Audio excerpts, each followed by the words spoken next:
How's it going, dude? What's up, man? Good to see you. Good to see you. Good. Welcome. Well, thank you so much. Can you tell me the name of this place and just tell me all about it, bro? You Yeah. can show me around everything. Welcome to Remedy Brazilian Jiu-Jitsu. We go by Team Remedy. 6333 Old Baghdad Highway in Milton. And we've been around for 11 years now. Wow. So welcome in, man. 11 years. Yeah. Okay. Yeah. Cool, man. Were you at another location before? Yeah, we've bounced locations, just outgrown locations. So we've been blessed to get this facility here and have 2 different rooms and showers and all that good stuff. So we've just kind of outgrown, and then now we've settled here, and we've been here for probably 5 years now. Yeah. So yeah, it's off the main road, right? You go, yep, it's off the beaten path a little bit, but it's like in Alabama, they got a lot of those roads, right? Those little side roads. That's what it reminds me of. But I hate those little roads, but this one's easy, man. Yeah, this ain't bad, and it's right off Highway 90, so it's not too far off the beaten path, but it suits us well. Yeah, I noticed when if you're going east and you go onto that little road, there's like a turn to the right or turn to the left. Yeah. Both of those are your lanes. Yeah. You don't have to worry about it being the other side's lane, because at night it almost looks like it's the other side's right. lane. Yeah, that's both of your lanes when you come in. Yep, all ours. Yep. Okay. Well, show me around, bro. Tell me all about it. So this is our lobby. You come in, we're welcome. We got, some things on the wall, some accomplishments, black belt certificate. Mr. Johnny Kim, him and his family used to train with us, so he left us that. He just got back from space, so it's a pretty cool little thing he gave us. Wow. Yeah, look him up. He's a good guy. What's his name? Johnny Kim. Okay. Yeah, he's astronaut, SEAL team, doctor. That's the man of all men, and the most humble human being I think I've ever met. Awesome, man. Some little accomplishments there, some things that I've done. But this is the lobby, just the welcome lobby, and in the waiting room, which is really nice because like the parents can kind of sit in here and still view the classes, but got some space to sit, and you can watch it on the screen, and just kind of have some space for that. Yeah, it's like clean over here. Oh yeah. So helps us out a lot, especially for teaching kids classes and stuff. Right. You got the window there. Yeah. You got basically like 2 rooms right here. 2 rooms, yeah. So this is you see in here, there's like the kickboxing room. What I call the kickboxing room. There's actually a wrestling class going on in right now. Okay. But they got the bags and stuff like that. Yeah, bags, right? Yeah, we got everything we need for our striking program, which I think we have a phenomenal striking program. Coach Ben is an amazing striking coach. And so that's our kickboxing room, and then that's our grappling room, the big room there. Cool, man. Let's check it out. I love this thing here. How'd you get that made? Yeah, I don't know how I came up with that, but no. So yeah, this is the grappling room, and that's my instructor on the far right, and Carlos Gracie Jr. and Helio Gracie on the far left. Helio Seneca is my instructor. Okay, got it. Cool. This is where the grappling goes down, and of course, actually striking class will go down in here too. But this is the bigger room. Okay. The bigger room. And what kind of classes do you have? Can you go over like the classes? Yeah, we got a little bit of everything. Of course, our main bread and butter is our jiu-jitsu program. I'm like a jiu-jitsu nerd. I'm a jiu-jitsu coach through and through. That's my specialty. And we have several other really great jiu-jitsu coaches that have competed, been there, done it for a long time, along with myself. And then we have a striking program. We got a full striking program. Kickboxing coach Ben is a black belt under Duke Rufus, been kickboxing and several different striking arts for over 20 years. Amazing striking coach. Then we got kids classes. So is it striking kind of like, is it kickboxing only, or is it a mix? Or so it's kickboxing. Muay Thai, or? It's really a blend. Coach Ben he's got his black belt from Duke Rufus, which is kickboxing, but he's done Muay Thai, he's done boxing, he's done several traditional striking arts. So he kind of has blended everything that works from him. For him, and has worked over the years for our fighters, because we got several fighters. So it's kind of really a blend. MMA, it's really catered to MMA. We do have some kickboxers that do, just kickboxing. Yeah. But a lot of what our striking and what we do for the MMA fighters is catered to what they do, Okay, cool. So, Tell me about the Southeastern Submission Classic.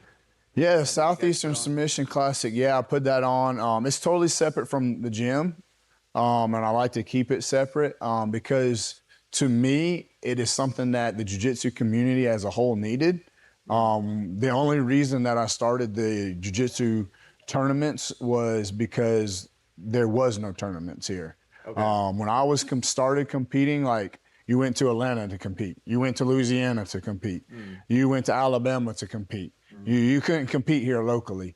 And I loved competing, and there was a need for it here. Jiu-jitsu was growing, and we needed something here local for, the beginners all the way up to, we've had professional UFC fighters in our shows now. So, is it held here or somewhere else? Yeah, mostly in Milton. We've done them in Pensacola. Yeah. We've actually done one in Mississippi, Crestview. But most of our super fight shows that we do are in here in Milton. We're looking to branch out a little bit as well. Okay. But they're mostly here. Okay. And how often? Every 3 months, every 3-4 months. Wow. Yeah, I try my best. That's a little more than I thought. Yeah, and I try my best to schedule it around other tournaments so the students can go to every tournament. It doesn't always work that way. Sometimes hey, this is my date, and then a tournament comes on that date, which is fine. We're different. A super fight show is different from a tournament. They can do both, whatever. But I try my best to work around that schedule. Yeah. It's straight up jiu-jitsu, right? It is straight wrestling. It's jiu-jitsu. Correct. Straight up jiu-jitsu. Okay, Yep. awesome. Grappling. Yeah. Yeah. So you got a lot of people from all the academies around Pensacola. Yes, and that's the great thing is most of all the schools from Tallahassee to Louisiana, we have people come from Atlanta, Alabama, all over, but definitely the local scene, most schools are involved. And it's really good to see because it gives every school an opportunity to shine, opportunity for their students to showcase their skills. Right. I mean, they're representing their schools, right? Absolutely. I mean, they're competing individually, but how does that work? Are they ever on teams, or is it straight up individual, but of course, it's representing their school? Right. So there's definitely individuals, and you're representing your school, like you said. But we have had quartets where it is team versus team. So there's 4, team members from one gym versus another 4 from another gym versus we'll have 3 or 4 teams. Yeah. And then they just duke it out. It's kind of like last man standing. It's really cool. Okay. And we have done that. Yeah. But mostly it's individual versus individual. Yeah. Okay. Cool, man. You want to sit down? And let's do it, man. Let's do it. All right, let's do it. Okay, man. Let's get into the origin story, bro. Tell me, basically, you want to start when you started jiu-jitsu? Yeah. Sure. Was it how old were you? Was it jiu-jitsu or was it another martial art? Yeah, it was jiu-jitsu, Brazilian Jiu-Jitsu. And when I started, it was 20, 22, 23 years old. I wish I would have started earlier. I wish I would have started with a kid. Yeah. I fell in love with it quickly. But I had a friend that was a pro fighter, and he was a purple belt in jiu-jitsu. And I didn't want to fight, but I did want to learn how to properly defend myself. I was an athletic guy, I felt like I was decently strong, I felt like I could hold my own, but I wanted to know the proper way to defend So you're myself. 22, you're in that age where you're something could happen. Yeah, for sure. Yeah, I mean you never know, right? So I told my friend I was a pro fighter at the time, MMA fighter. I said, hey, look, James Nell was his name, shout out, but I was like, I don't want to fight, but I want to learn how to defend myself. I want to train. I want to try it. So I started training with him, and we kind of bounced around. There really was the only jiu-jitsu gym at the time is Gracie Downtown. They're great guys, but there wasn't really no jiu-jitsu gyms. There was really no MMA gym. Dean Toole had a gym in off Gulf, I don't know, west side Pensacola. And did have some MMA classes and some jiu-jitsu classes, so we trained there. Those were the only spots, but there was a karate studio that really started training that, and they had jiu-jitsu classes. A purple belt was teaching there, So This was at the place West this is, Pensacola? yeah, it's over there by the mall. This is the karate place. Okay. But it was like you're training jiu-jitsu in the karate studio, and And why were you seeking out jiu-jitsu like at the time? What was in because your mind at the time? my friend that was a pro fighter, James, he was a purple belt in jiu-jitsu. So that was jiu-jitsu was his background, like jiu-jitsu and Muay Thai. Yeah. So he's introducing you. Yeah, so he's like, okay, you want to train, like, we'll train Muay here. Thai and jiu-jitsu, like the perfect combo, right? Exactly, yes. Yeah. And I started training Muay Thai, MMA with him, jiu-jitsu, and I fell in love with jiu-jitsu and I did my first competition like 4 months in. Oh, really? Jiu-jitsu. 4 months in? Yeah. 4 months in, I jumped in. Back then, you had, like I said, you had to travel, so we went to Atlanta, and I competed. I won first place in that, and I'm sure it was fun, right? Traveling to Atlanta, right? It was a blast. Something kind of new to you as well. Yeah, it's probably a lot of excitement, right? It was adrenaline, excitement. Like, I competed. I played football and basketball and things in high school, and like that competitive bug was there. It was just like, oh, this is like next level. This is amazing. Like the adrenaline, that just goes through you when you're like one-on-one with another human being is just amazing. So even more so than football. Absolutely. Okay. Yeah. Absolutely. Yeah. To me, so it's like fight or flight adrenaline. Yeah. I mean, it is fight or flight. I mean, like especially now doing it for like 16 years, I was like, you really see that there's a fight or flight. Like you freeze, fight or flight, and that's what happens when you fight. So, say it one more time. Freeze. You freeze up, you fight, or you flight, you run. And those are the three options, and it is as true as true can be. I mean, we've had fighters. You freeze up, you lose. You freeze up, you lose. You just stand there getting punches. You fight, and then you're successful, or you run. I mean, the freeze up, I'm sure, can even happen when you're a veteran because it's mental. I'm sure. Oh, it's 100% mental. And if something's going on that day, you just like for a moment start thinking of something that happened during the day. Yeah, man. So that I wanted to ask you that when you're talking about that, does that ever happen? Freezing up meaning like, let's say more so like mentally freezing up. Is that the case? Yeah. So I mean, like I don't know, the actual scientific behind it, but fighting is 75% mental or more. Like you got to be thinking, you got to be like in that moment, and you don't think about anything else. Yeah. You can't think about nothing else. You're worried about your safety, or you're worried about you're competing, and you're. But like it is. Do you ever have any slip ups? That's what I'm asking, because you do it so much. When I first, like when you're training, yeah. I mean, make mistakes. Obviously, everybody makes mistakes, and I've definitely made some mistakes. But as far as like the mental side of it, I mean, like losing focus. No, never losing focus. No. Nerves was a big thing when I started first competing. I had to learn how to deal with those nerves and control those nerves. I'd say like put your butterflies into formation. But the more you compete and the more you study on that, like on the psychology of competing and combat sports, and I've gotten better at it. It's not that big of a deal now. Yeah.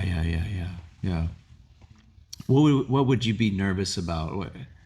Dive into that a little bit. Like getting hurt or doing it wrong. Yeah. Or like remembering certain moves. I guess it can get complicated, jiu-jitsu. Yes. I mean, it's embarrassing yourself, forgetting what to do,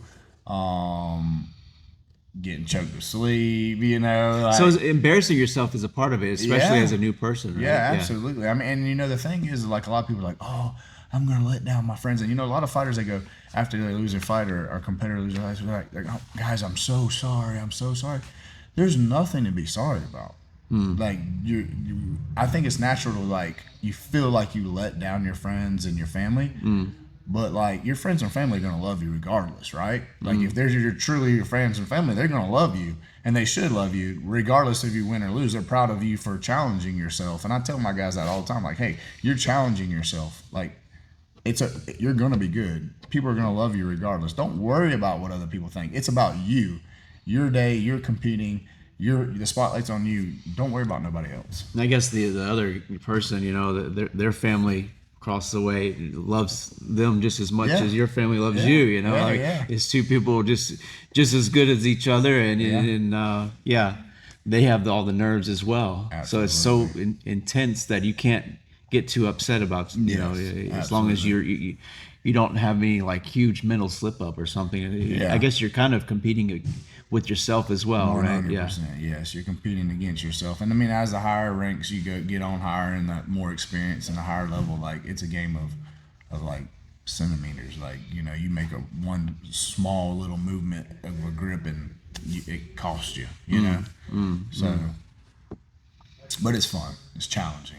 So go back to so you started at that place and you competed within 4 months. Yep. That's kind of crazy in itself to think about. But you're 22 years old. You're young. Yep. And you've got that drive. You've already done football in high school. Is that what you said? Yep. Football, basketball. Yep. Where did you go to school? High school. Woodham. Woodham. Titans. Okay. I went to Tate. Yeah. We were talking about that earlier. Yeah. Woodham Titans. We know each other somehow. Yeah, somehow.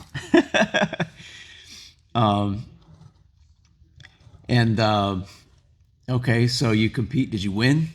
Yeah, so I won my first tournament. My second tournament I did lose, and then I've done several jiu-jitsu tournaments over the years, and I've won a lot and I've lost a lot. As you climb the ranks and stuff, things get more challenging, and I have won at every level.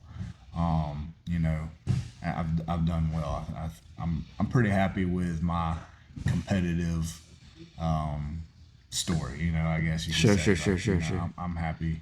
I'm happy with what I'm done. I'm getting a little bit older. I still got some fight in me. Like I'll probably compete again. I'm not done completely yet, but life is busy. So you're 38. So it's Yeah. around 16 years, something like that. Yeah. Okay. Yeah. Have you ever gone like like a lull as far as like your training, getting out of jiu-jitsu a little bit and then getting back into it? Yeah, I mean, I never got a lot out of jiu-jitsu. Like I've always I fell in love with it, and I've been full speed ahead. Now there's times for sure when you don't feel like you're doing as good, or life gets busy and you have to slow down a little bit. The seasons of life, right? Like I have 2 girls, and they're in competitive basketball, and I have a full-time job, and I do all kind of different things. So my hands are extremely full. Yeah. So like competing and training to like what I would, consider to, be enough to compete again. Like that's not in the books right now. Okay. One day it might be, but not right now. Oh, well, lucky. You got young kids. You're lucky you still have the time to do it, man. Yeah. I mean, I still got a little bit of time. I enjoy teaching. Like I enjoy teaching. I enjoy. Of course, like your family also understands that it's not like you're going out and having fun. It's a business. So and right now, honestly, my role in the gym is like almost a manager type. Like I'm working with the fighters getting their matches, and I'm working on the behind the scenes on the business side of things, and advertising and all the different things that comes with business. I do get to teach classes, but we have several other instructors here, amazing instructors that teaches classes. So I'm not the full-time instructor. Yeah. That's a good place to be in, right? Yeah, you can jump in whenever you want. Yes, I think it is a good place to be, especially in my stage of life right now. Like with my hands so full with family obligations and stuff like that. So Right. And so what happened after? Let's see. What led you to where you are now? Let's get there. So we're training at the karate studio. We're training at the Dean Tools gym over there, Gulf Beach Fitness. That's what it was, Gulf Beach Fitness. And going to Mobile to train over there, going to Mississippi to train. Like there was no black belts around. Like I think the closest black belt was Fort Walton Beach, Capital over there, and maybe Louisiana. But so like you traveled to train with a brown belt. Like you traveled to train with if a black belt come in and you see a black belt, you're like, you thought that was like the holy, like amazing to see. So I mean that's the thing, right? It's a huge difference. yeah. I just want to point that out. They've got the knowledge, they got the experience, and that's who you want to learn from. Yeah. So anyways, training at excuse me, the karate studio, and then we started helped start a gym in Pensacola. We're just teaching there, helping a friend, and then I got the opportunity to teach at another karate studio in Milton, which was close to the house. The other gym was like 45 minutes away. I was having a baby. Oh, okay. Like, so I needed to be closer to the house. And the guy told me, first of the year, you'll start teaching and you'll have your own jiu-jitsu program.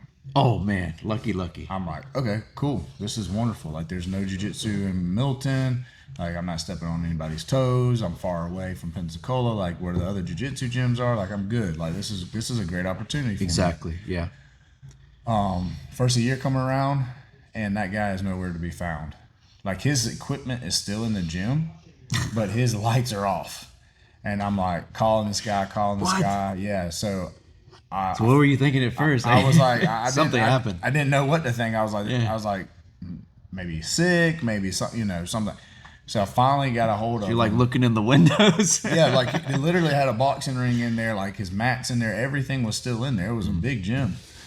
And I called him, finally got a hold of him, and he's like, "Hey man, I'm very sorry, but I had to leave town and go back to Crestview. My in-laws are very sick, and I had to shut the gym down." Okay. And I was like, man, like there was was my just like- opportunity. Like, Yeah, and you're already thinking like this is this is it, this Yeah, is perfect. this Of is- course, this is how things happen, because Right. things do happen that way. yeah. I mean, I truly feel It just like, happens, just like meeting Yeah. your significant other just kind of happens. Yeah. I think God was in control for sure. And so I was like, at that point, I was like, well, like, I've already committed to like having my own program. I've already committed to having my own thing. Like, I need to do my own thing. Like I'm just gonna go full time and see So where this when goes. you say that, you mean like mentally you had committed, or did you had already like contacted people? Yeah, and so let I them- contacted the gym that I was teaching at. I said them. I had a meeting Oh, with okay. them and talked to them and said, "Hey, look, like this is an opportunity that's good for me and my family. Like I don't want to leave y'all hanging. I'll still teach classes if you need me. Like, I still want to have a good relationship and everything. But this is a good opportunity." He's like, "Oh yeah, good, great, go ahead. No problem." So I had all that set up. They had their side set up to take over my classes. Right. My wife and I, we were making plans for this and schedule changes and stuff. And Yeah. so mentally was ready, Yeah. and it fell through, and I was like, well, all right, I'm gonna pave my own way. You know what I'm saying? Like that's what I got to do. Yeah. So It's kind of jumped funny in. how like sometimes you get to a certain point, it's just like, all right, let's just go. Yeah. Let's just put our heads down and go. Yeah, and You just keep moving. Right? yeah, you just gotta find a way, man. You know what I'm saying? Yeah. Like if you want to do something, you got to jump in and carve that path because no one else is gonna do it for you. You know what I'm saying? Yeah. So I You did. just go and you find a way. Yeah. You almost always do. Yeah. You just keep going. Yeah, and I did have some mats set up at the house. Was training with some guys and some friends of mine, and so I was like, well, let's just go full speed. So, the first official move was like into this daycare that had a room in the back, and it wasn't ideal. But the daycare was closed, right? So there's no kids there, but they had a room that they rented to us in the back, and at first, the daycare owner was like super cool. Yeah, man, it's all yours. I'll give you a key. Like, y'all help yourself. Just clean up, blah, blah, blah. You put your mats in there, everything. Okay, cool. Well, as soon as I don't think he knew what jiu-jitsu was, honestly. Okay. Because He was kind of just happy to have somebody in, right? yeah, and as soon as, like, we got in there and he saw, I guess, how physical it is, I don't know, like, his whole demeanor changed towards me and what we were doing. Like, Okay. he wouldn't let us in on time. Like, he didn't show up. Like, we were supposed to have class on Sunday evenings. Like, completely just didn't show up. Okay. Like, he had punching bags in there for whatever reason for his daycare kids. I don't know. But like my students would be just like lightly touching the bag, And he would like call me up front and be like, "Hey man, they can't punch that bag." I'm like, "They're not even really punching it. Like, what do you mean it's a punching bag?" He's like, don't touch, don't tell them not to touch anything that's mine." And I was like, gosh. "Okay, we're done with this place." So we moved into a doctor. Had me at hello. Yes. Yeah. And we moved into a doctor's office. Okay. This is just like, man, we're starting out small. Like, we don't have the funds to like go get this really big, nice building. Like, we do what we can do, right? Right. So it was an old doctor's office. So how did that happen? The doctor's office. Like, Um, you find it online, or did somebody just tell you? Or? Someone told me there was a old boxer guy that had a friend that owned the building, and kind of set it up that way. He's like, "Hey, check this out," and it was small, man. Like, they're just like wanting to rent it out to just they're open to. They just they were just needing somebody in there to pay the bills, you know. So they rented it out to us, but it was not ideal at all. Extremely small, and Like how small? like the like no bigger than from the red mats that way, like depth smaller than that for sure. Okay. Yeah. And we're bumping Just into the walls, something. you know. And so, you know, some other people. Like if you had that at home, you'd think it's big. Yeah. And So it was enough room. yes. And but man, we had a lot of things going. Like we were helping people. We did like women's self-defense seminars. Like we had great attitudes. Like, we're doing it for fun. We're doing it because we love it. We're doing it for our passion. Like, this is what we enjoy doing. So it grew. Yeah. Like it wasn't like I got to make money. I'm gonna make money. Like that was like not even on the radar. Like It was like, this is my thing. And it's going to continue. I'm just going to keep I going. just need and enough money to pay the rent. That's Yeah, what, you know what I'm saying? Yeah. And, And you knew it would probably grow into, like a real business Yeah. and everything. And you wanted to do it regardless. Yeah, I want to do it regardless. Were you still training somewhere else as well, or No, just not here now? Just this full time Yeah. now. And so we quickly. It just wasn't ideal. I wouldn't say we outgrew it, because we pretty much was outgrew it when we moved in. Yeah. But we found a storefront off Avalon that was 1,200 square foot. The landlord was super nice, very helpful, got us in at a good rate, and that's where we really like kicked off, as being like a professional, Okay. legit, gym. Okay. And at that time, did you have a lot of people helping you as well? The gym goers? Or? Yes, I had a solid group of guys still with me, like DJ, Kurt, Thrasher, and there's a few other guys that they're still here today. Great group of guys that are in black belts that teach classes now. Yeah. They've been by my side from day one. So I'm very grateful and thankful for them. So a lot of help for sure. Right. But we outgrew that place, went to a bigger place, and it was 3,000 square foot, and Okay. outgrew it with a side of the landlord was not very helpful to us. Like This new one. Yeah, the new one. And When you're saying outgrowing, it's like the number of people, yeah, the number and like of people. your equipment as well, and kind of like what you're wanting to do. And Yeah, just the space. I mean, it worked for sure, but you're growing in numbers too. growing in numbers, and then like the landlord wouldn't fix the leaking roof, the windows were cracked, the AC constantly broke, things like that. It was not ideal. Like, Okay. So it's nice, but having a bad landlord is horrible. Okay. I don't suggest that. yeah.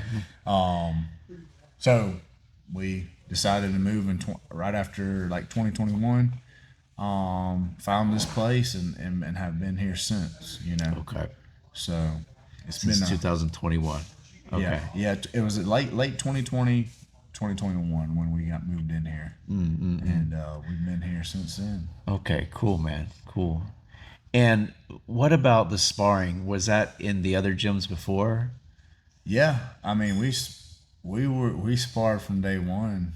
We meaning you as well? Oh yeah. Okay, cool. Yeah. I mean I've been you sparring with the guys from day. I mean, when I started with my friend who was a pro fighter, like I was helping him train and get ready for his fight, and sparring with him and sparring with the other guys that were fighting, and just training with those guys, and like really haven't ever stopped. Like I don't do it as much as I used to for sure, but Yeah. I mean, we still roll. I roll all the time. Me and my son, he's 9, and we watch One Championship. Yeah. Because I think they still, but it was on Amazon or Prime, right? Yep, Prime, yeah. Amazon Prime. Rod Tag, and is that his name, right? Yeah. And then I used to name him off, but it's been probably 6 months since but I fell in love with Muay Thai. Oh, yeah. Yeah, I love watching Muay Thai. Yeah, it's a beautiful martial art. Yeah, it's fun to watch. Yeah. Yes. Yeah, because you can use your elbows and knees as well, Yes. and looks like a rooster fighting, right? Yeah. Yeah. Yeah, it can be brutal. What do you think? Everyone who comes here, what do you think they think is the most special part of this place? What makes it kind of different or unique or special to them? I think it's like the community. I think the welcoming atmosphere. Like it doesn't matter. And I told my students tonight after the class, is like the person that comes through the door tonight for the first time may be your best training partner in a matter of weeks, months, maybe a year. But they may be your best asset for you getting better. Okay, that's a good way to look at it. You know what I'm saying? Yeah. And so if you treat that new person with respect, you take them under your wing, you help them, like you're helping them, but they're also helping you. Yeah. Not just thinking of it as like, be kind to them and be respectful, but they could also be your biggest asset. I've seen it time and time again. Yeah. I mean, I've seen like some of our best competitors take a brand new person and just raise them up, in the jiu-jitsu, and then they become a great competitor, and then those people are just amazing training partners. Like there's like a Thrasher, I mentioned him earlier, like he started with me, I say day one as Remedy. I started before him obviously, but like he was day one since Remedy started, and I didn't have a lot of training partners. Okay. So I had to like pour into these guys to make these guys like my best assets for me to get better. Yeah. Because I wanted to compete. Because that's the only way you get better. That's the only way you get better. That's the only way that I could compete at a level that I did. Because when I was a purple belt, I didn't have a lot of purple belts to train with. When I was a brown belt, I didn't have a lot of brown belts to train with. As a black belt, I didn't have a lot of black belts to train with. I had some here and there, but not a lot. And so you have to like, okay, take this person that's 2 years in and make them the best you can make them. And when you're doing that, you're taking care of somebody, you're treating them well, which you should treat everybody with respect anyways, right? But that just cultivates a great community of people that want to kind of like relying on each other. You're relying on each other 100%. Like you're building each other up. Yeah, you're noticing each other's value from day one. Absolutely. Right. Absolutely. Right. Cool. So I think that's special what we have, you know what I'm saying? And that makes sense, man. I think it's it kind of goes beyond the just treat them with respect. Yeah. Absolutely. What do you think's been the biggest challenge? Let's say from square one, from the moment you thought you wanted to start a gym. What do you think is the biggest challenge? It's funny because like owning a business is difficult. There's a lot of things behind the scenes that like no one sees. Yeah. And you don't ever see those things unless you're the business owner. Yeah. You don't know what the business owner deals with unless you're in their shoes. Mm-hmm. From the people, from complaints to issues to drama to personalities. Yeah, I mean, you even have that in families, and everyone's family. Everybody has to get along. Yes, and it's not always perfect. To just billing issues. I mean, you name it, like advertising and paying the bills. Like there's so many little details that you don't realize that go on behind the scenes. And from the outside, it looks, it's easy. It's just, this is beautiful. Just paint the walls and put some mats down and this and that. That's, Yeah, that's the easy part, but the hard part is making sure that the bills are paid every month. You know, making sure that everybody's happy and getting what they need, and um, So you got just so many things to balance. Yeah, Yeah. And you yeah. got kids at home too. yeah, you gotta balance it out. You know, luckily that I'm blessed that I have a really amazing group of guys and girls here that you know cultivate a good atmosphere, but are amazing instructors and do well of teaching and making sure things are done. But a lot of little things behind the scenes just kind of add up. You know, it's just like, oh, well, so and so, had this issue, and then you have to put that fire out, right? Yeah, You know? so it's like even if it's not a huge issue, it's just one of 1,000 in your Right. mind. Yeah. Yeah. It's You just know, on the and it's pile. just- Yeah. Like you do it, you don't mind doing it, but you're just Right. saying like it is challenging. Yeah, Right? yeah, and it can it can add up. You Yeah. know, so I think people is probably the most difficult thing, just in the fact that you can't make everybody happy, and my problem is I want to make everybody happy. Yeah. I want to make you happy, man. I want you to be happy. I want you to be pleased. I want you to enjoy it. But like at the end of the day, not everybody's gonna like what we do. Yeah. I think we do a phenomenal job. I like what we do. I like the process. Yeah, we could always do things better, but I like what we do. But at the end of the day, you're not going to make everybody happy, no matter what you do. You know what I'm saying? Yeah. No matter if it's flipping burgers or if it's jujitsu or like whatever, you're not going to make everybody happy. Yeah. I like At a certain point, you have happy. to commit to a Yeah, way. yeah. You have to say, hey, this process in a is way. what it is. This is what we do. It's our process. Like, hey, man, if you don't like it, that's cool. Like, I understand, but this is what we do. Well, everybody I've met so far coming in here, they look really happy. Yeah. Yeah. What's your ultimate, at this point, what do you think your ultimate dream for this place is? Man, Or your career in this sport as a whole? What do you think your ultimate dream is? yeah, so we've met You a want lot to of come of it? Yeah. we've met a lot of goals over the years. You know, as an instructor, and this is me and Coach Ben. Like we want to push our fighters to the farthest that they can push. We want them to reach the pinnacle of their careers, of having a successful career in the UFC. Like that's our goals as instructors. So that's a goal for us. Making our fighters successful, our competitors successful as well.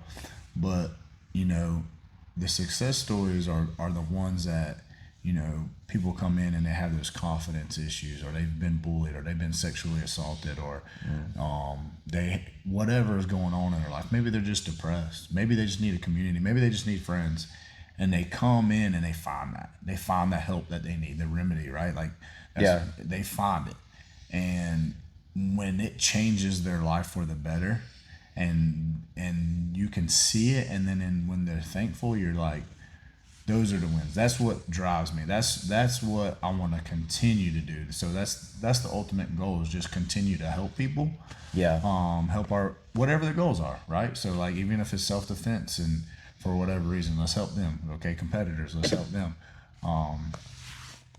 Like I'm always looking to do more. I'm always looking, what can I do better? What can I do more? What can we try next? How can I teach better?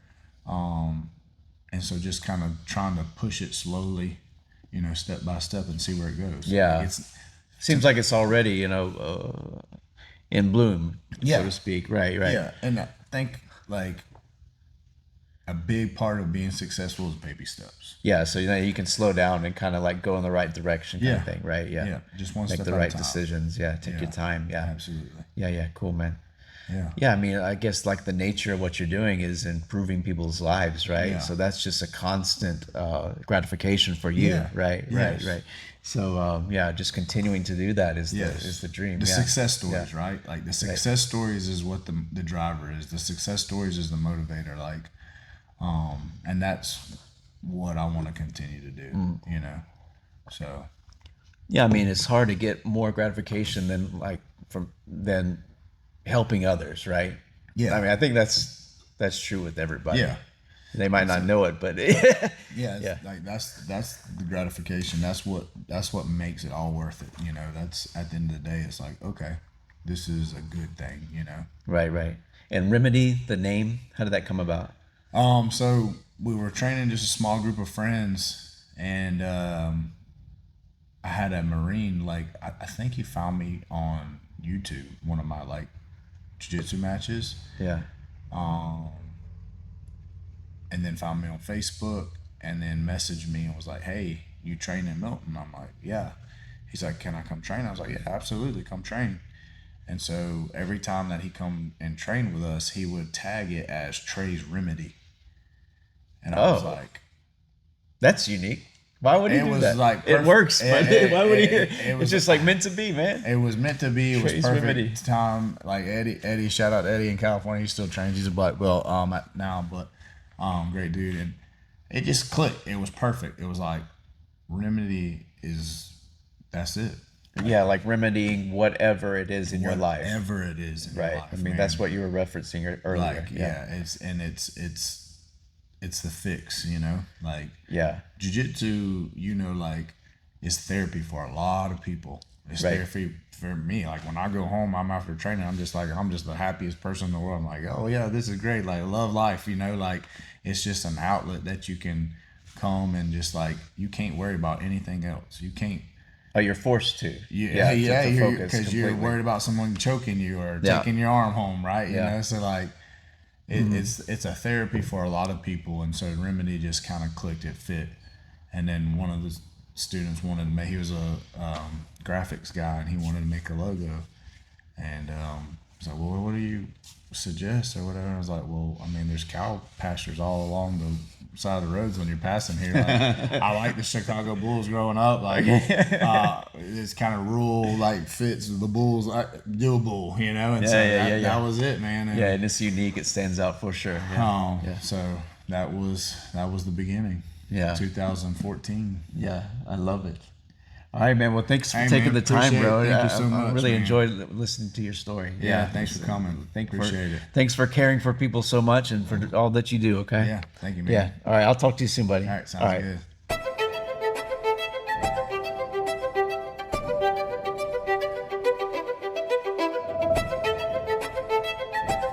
How's it going, man? You doing good? Good. All right. Well, tell me the name of the place and tell me all about it, man. Yeah, man. Welcome to the Academy of Pensacola. So this is a kind of multidisciplinary combat gym. So we've got judo, kickboxing, Brazilian Jiu-Jitsu, gi, serving your interests. But it was started, I want to say like 15 years ago by a pretty incredible couple. It's like the whole thing is kind of like a love story. This is Okay. high school sweethearts, John and Laura Henson. They. Yeah. So first of all, my son, my son, just so everybody knows, is what my son's been going here for like 4 or 5 years, and so we're familiar with everybody. But yeah, the origin story we don't know. So everything you're telling me now, I don't know. That's Like, what's so tell cool, me the man. love story. Went out there a couple times, to dinner with John, and a pretty incredible guy, Marine, super hard, working guy, very, very busy. And he told me the story how he, started the whole thing. He's like how he got into it. His wife was the first one to actually find the sport and find some interest in it. And then I don't think they dated in high school or they weren't dating, but they happened to run into each other, I think in Paris, of all places. What the world? So they left, Pensacola, this area, wound up bumping into each other in Paris, fell in love. Long story short, Laura got John into jiu-jitsu. So this is John right over here, right on the wall. So John Henson right here. He started the gym about 15 years ago. And so he's, still in here. We kind of swapped places. You went from me being the student. Actually, I'm still a student, but now I'm paying the bills. And so last year, my wife and I, we've been here for 6 years or so. We joined as a family, a little over half a decade ago, and we have just absolutely loved it. And so, got to the point where John was super busy. And we're like, dude, is there something we can do to help? Come in. just to, provide some finances to Yeah. pay for some repairs to the walls. We got some big guys that go colliding into the walls every now and then. Oh, okay, yeah. I think we had 24 holes in the walls when we took over. Really? A lot Like of behind the effort. mats? Yeah, You can behind see the the mat. little indentions in the Oh mats. man, it was a lot. There's still a couple in some places where it's like, you know what, the cost to repair, Oh, yeah. the proximity to a kicking bag or something like that. I was like, it's gonna get broken again. But we were super fortunate. We spoke with John and Laura last year and got to work out an arrangement where John could just let go and come in and just train, and we'd take over from there. And so we are now tasked with kind of carrying on this legacy that he and Laura started and did a pretty incredible job of. So Yeah. Academy has grown wildly over the last 15 years. I want to get a good shot of the waiting area or the watching area. This is one of the best parts of the Academy of Pensacola is how much space and the view that the parents have. Yeah, this is it's wild because when this all started, so this is 3 units. Oh, 3. I thought it was 2. 3. No, 3 units. And Okay, so makes when sense. This all started. You check out the gym space over here. So, as I understand it, legend has it was just Unit 3 over here, which was just a section of this left side. And Okay. of course, this started as just kind of like a club for a bunch of guys to hang out and choke each other. And of course, that group of guys grew. They wound up consuming Unit 4. So kind of like where the column is there. Yeah, I think it might Like have maybe been it this came like s- a diagonal almost. Back to Oh that back yeah, corner, because something like there's that. another door there you're right here. Yeah, right. Yep, and then just around the left corner there, where that the vacuum cleaner's on the wall, There's another door. That makes sense. So it was probably diagonal, right? Yeah, and so probably went we- straight to that column. The gym has kind of seen this incredible growth over the years, where now it's over 2,800 square foot of space of combat area, mats, tatami, and then they eventually grew into Unit 5 over here. Took out this wall right here. And this has gone through various iterations as I guess the interests of the local people have changed over the years. And so Right. this was at one point raised judo floors. It's standard kind of 2-inch tatami mats right now in this space. Over here there was a half octagon for some MMA guys. Still MMA stuff happening in here, but no half octagon. We just had to have a larger kind of waiting area. for all the Right. parents and stuff. But Right. yeah, As it it's- grew, you needed more waiting area. Right. It Right. is incredible, man. The growth that it has seen and continues to see. We have The big boy. the big boy. That's kind of the big thing that people ask about. I guess no pun intended. Like, what the heck is that? Yeah. Like, what is this? Yeah. There's no relationship to the burger chain, nothing like that. I remember John was telling me the story. He's like, when the gym started, John himself is a pretty big guy. He's probably 6'1", 240 pounds or so. Yeah. And he's like, at the beginning of the academy, there was an unusually large number of unusually large guys. Okay. Yeah. And so there was just this reputation, this lore of just big guys, Big guys. boys being here. And so John and his wife were, I think, in Colorado. They stopped at some little metal sculpting place up there. And John is just he's bored out of his mind. His wife is checking out these beautiful ornate peacocks and stuff like that. And something catches John's eye at the corner of the property line, little red and white glimmers. And so he walks down there, and it's, lo and behold, a giant big boy statue. They brought that from Colorado He with a told the guy, helicopter. he's like, if you can get it to me in Pensacola, Florida, I'll buy it. And the guy shipped it. I think it's something like 300 something pounds. Yeah. It's not moving, that's for sure. Yeah. And so, it's kind of a staple. And the cool thing is too, it's really neat because whenever we have people come in, the first thing they see is the big boy. It's become kind of this little, almost like a mascot. But we had a member join, I want to say 2 months ago. She came in just to do the trial class, immediately saw the big boy and was like, this is so cool. She's like, I have something for you guys. Okay. And so she left, not even a member yet, came back to sign up. And she brought us Ah, okay. miniature big boy. And I think I noticed him. Yeah, earlier, and I didn't. I was like, I thought maybe that's you'd so already had cool. always had it. Yeah. No, so I was telling my wife, I was like, maybe that's what we should do out here. It's just tell people if they bring something big boy related, they get 10% off the first month or something. We just make this place look like Lambert's with all But this. that's a burger chain or? I think so, yeah. So I think so. Yeah, I don't know from either. Rural Illinois, like my first jobs. So my background is wrestling, up in the Midwest and stuff. That's really all I Oh, have is got it. wrestling. And so I grew up wrestling. We didn't have a big boy where I'm from. Yeah. We had Taco Tierra. It was like a little Mexican restaurant up there. And that was pretty much it. We got a Burger King some years later. The big boy, I think, is out west or something. I I'm not think quite so. sure. I know I Googled it several years back, and I remember seeing that it's a burger chain. Yeah. But I don't know how many there is, but I yeah, don't know. I know that there's a few of these, out in the world, and we've got one Right. at the academy, which is really cool. What type of classes do y'all have? So you got gi, no gi, and then Yeah. what else? So we have gi, no gi. That's across age and skill levels. And so if you are our Little Sharks program starts ages 3 to 6, and so we'll at any time All the way down to 3. Yeah. Yeah, that's a tough cool. age, man. Kids come in different shapes and sizes, just mental development. Some of them, those 3-year-olds, they act like 5-year-olds, and so like we have I think he might be 6 years old, so he's technically in that last year of the Little Sharks, and he just comes in, does Little Sharks, stays through to the children's class after that, which is 7 to 15. Yeah. And so we've got some kids that just So that's what my double son here. used to do. Yeah, he'd stay over. Yeah, for the Yeah, so we have kind the of Little branch Sharks. into the. That's 3 to 6. They meet 3 times a week for 45 minutes or so. Then we have the teens class, the 7 to 15, and they are in here 5 days a week. On Tuesdays and Thursdays, they have back-to-back classes, and no gi followed by the gi. And then, of course, we have weekend classes, kickboxing for kids as well. That was one thing we absolutely loved. When we joined about 6 years ago, one of the first classes my kids took was the kickboxing class here. And it was taught by a gentleman named Ethan Van. He was a brown belt at the time. Really great guy. And, the gym has just always had a lot to offer for, regardless what your interests are. The pricing model has always been super simple. John kept things pretty basic. It was like you just have one monthly fee, no contracts, then you have to buy into 6 months and other stuff. Yeah, You yeah. just come do as much as you want to do. And so we have some people that'll come in 3 or 4 classes a day. They'll come in, 6 o'clock in the morning, drop again at noon. They'll come in for 2 evening classes, finish the day off with kickboxing at 8 p.m. So I don't want to overspeak, but that's how I always understood it for Jack is he could take any class, and he has taken, judo as well, and jiu-jitsu and no gi, any kind of whatever we wanted to take that was offered for him. Is that the same for adults? You can Absolutely. take whatever. It's just the same monthly fee, and it includes whatever. We have Is that- some folks that are. There's a young man who competes in here. When he joined, I think he was 15. It was really bizarre. He joined at 15 with some wrestling background, so he joined really well. He's competing super well inside here, but he's a white belt with no stripes, and so then he gets maybe. I think he might have gotten a stripe, maybe.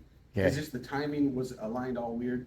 And then, of course, he turns 16, and you can no longer be, in a kid's belt. So we couldn't promote him to like gray belt or something like that. Yeah.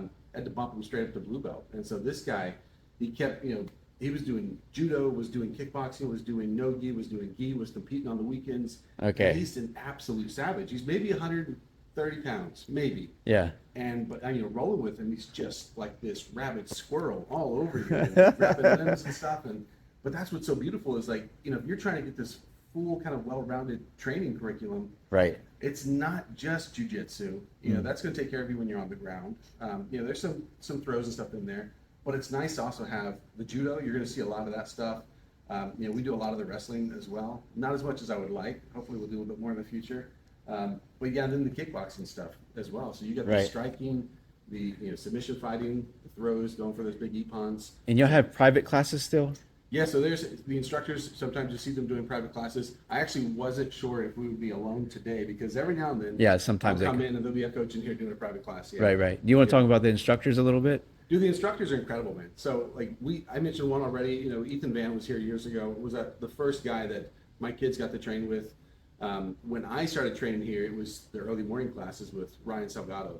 And Ryan was teaching here, was teaching also in Pace, different days of the week. And so I absolutely loved his style. You get different instructors. They have radically different perspectives, body types that lends them to having different types of approaches to the game and stuff. Ryan will start his classes with gentle reggae music and breathing exercises. Okay. Which is great for that 40 plus, who's like, I'm not coming in here to scrap and stuff. And then you go to the night class and we'll have like John Henson, who's, big guy, 6'1", 230, 240. And he loves to show, if you ask him like his favorite takedown, it's like this double lapel collar, just throw you straight into the ground. And it's like, Yeah. that's a big guy thing. Yeah. And then, of course, we had for the longest time, we had Isaiah Eugene, which was, won worlds at blue belt. He's maybe a $125, small guy, Yeah. but he competes in all the open tournaments. He's beaten dudes 6'2", 275, 250, because the biggest guy still has small ankles, small wrists, so forth. Right. And he would play a lot of lapel stuff, and it's like, and so it was beautiful to see this like kind of, I don't know, collage of approaches, this just array of tapestry of different ways that people are tearing apart their opponents and manipulating the bodies of the of their training partners and stuff. And it's like, you got the big guys, you got the little guys, you got the 10th planet relaxed dudes who are putting their knees behind their heads and stuff, and you got it all, man. And so we have phenomenal people that have been here since the beginning. There's Andres Gonzalez, teaches judo. He's one of the guys that's been here forever. He's in just about every one of these pictures on the wall, kind of showing the history of the gym. But yeah, we've got Dan Rogers, another guy. He came in here. I think he was originally about 300 pounds whenever he joined this gym, when it was just Unit 3 over here. Yeah. And stuck with it. Today he's a black belt, absolute savage. He's got the wrestling background as well. I think he's the assistant coach at Tate, if I'm not mistaken, as well. Oh, okay. But yeah, just phenomenal people. And of course, we've got our kids coach. Every now and then you see some announcements on this TV here, but Sarah Wilson and her husband, they teach the kids classes. And Sarah's, pretty inspiring person. She has, competed over the years, just phenomenal self-discipline stuff.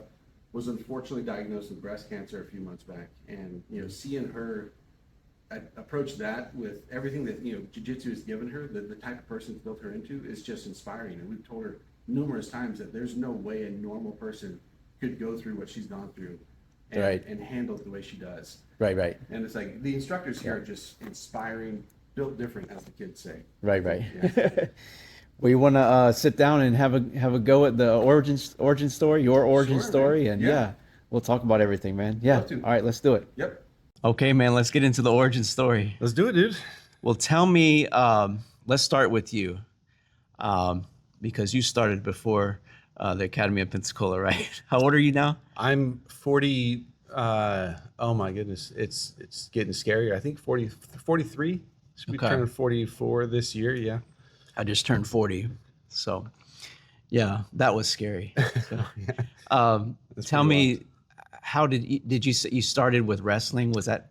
Yeah. So I grew up just kind of a standard rural Illinois family household. Just me, my brothers, my mom. No guy in the picture. My uncles. One of them was a wrestler in high school. And so anytime he'd come by, he'd kind of rough us up and beat the snot out of us and everything. And so real young, I started really enjoying wrestling. And so I started doing that, with him, and then just with buddies and stuff like that. And then around, I think it was 5th or 6th grade, I just went and joined the wrestling team at the school, and then did that all the way through to my senior year in high school. And I freaking loved it. It was super cool. The worst thing was the cutting weight. I never had real good discipline around dieting and stuff. Yeah. And so, I went at that age. Of course you haven't, right? It's so tough, man. Like, I love ice cream and Mountain Dew and stuff. And it was like really bad in high school. So you're more overweight than underweight. Is that? Oh yeah. Cutting weight. Yeah. So we had I went into high school weighing, I think 120, 123 ish. And then I graduated at like 198. And I was like, that's a lot of weight. But, up in Illinois, it's like you're doing wrestling and you're doing football. And so you're trying to cut weight off for wrestling. You're trying to put weight on for football. You're playing football too? Yeah. And so not as much. I did that for just a couple of years in high school. But it was enough, for me to start wanting to take a ton of creatine and try and get bigger. And then that trend just kind of carries through the rest of the years of the high school.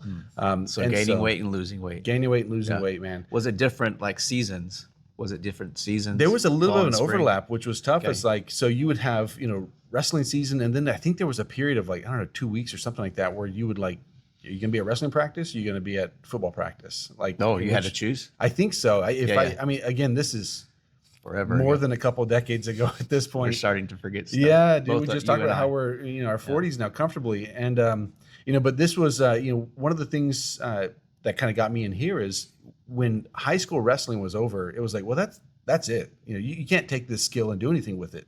We didn't have Real American Freestyle. We didn't have, UFC and stuff like that. It was, obviously getting started, but you didn't This is think back like in 2001, 2000. yeah, 2000, 2001. Yeah. And it's like, you didn't really see like I can do something with wrestling for the rest of my life. There were no combat gyms. There's nothing like that where I'm from. My first job was sweeping hair on a barbershop floor. Second job was detasseling corn and farms. Yeah. Third job was, picking up melons from farms. It's just a really kind of rural life. It's like everyone out there is working farms or cooking meth or something. And I went the farm route. Yeah. And so, thank God. But I wound up, I did get into software, wound up, getting into, programming and stuff. That ultimately led to, me working at Microsoft years ago and stuff before we moved back here. And my weight, just because of that poor discipline in high school, the moment I no longer had to make weight, it just starts ballooning. And so I went from being 198 all the way up to 250 almost. Really?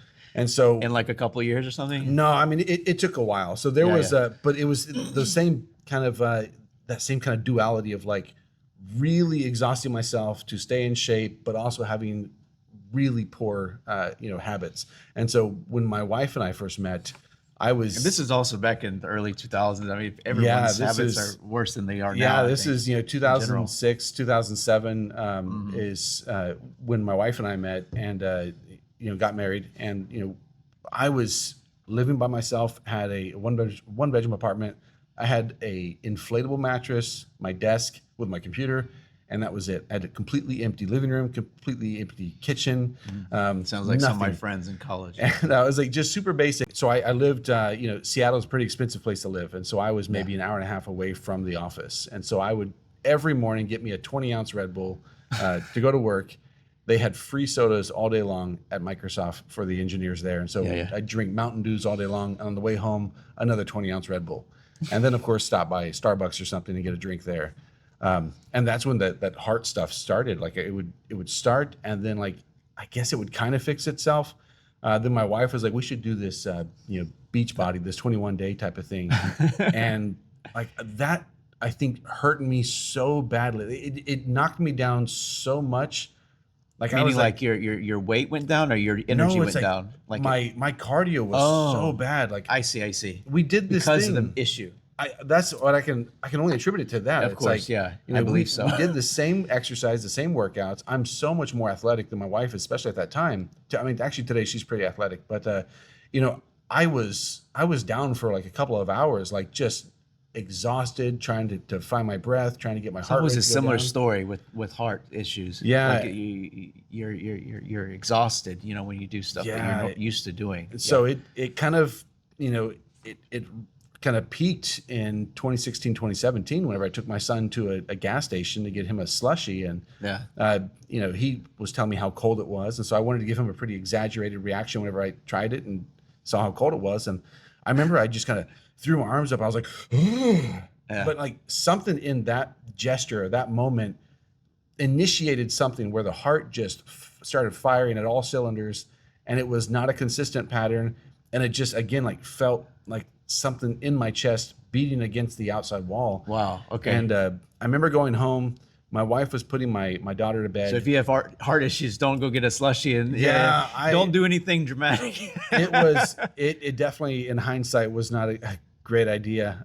But I didn't know I was having really any heart issues. Yeah, like yeah. that. This was such a You're having indications that something was off, but you didn't know. It yeah, was the heart. and those indications were so kind of few and far in between that you could kind of pacify yourself, be like, no, that was nothing. Like I've been good for now a couple weeks now. That was nothing. That sounds like a guy thing. We just put things off. Yeah. So I don't wanna deal remember with it. I got home, wife was putting my daughter to bed, and I went to the bedroom and I laid across the bed, and I was like, if I just kind of control my breathing, I'll get my heart rate to go down. We used to do this in high school and wrestling to see who could get their heart rate the lowest, and it was like, if you just, because peak athleticism, you could have a heart rate, 30 beats per minute or something like that. You can get it pretty low. And I was laying there trying to get it under control, and it's like, I couldn't get it to change or anything.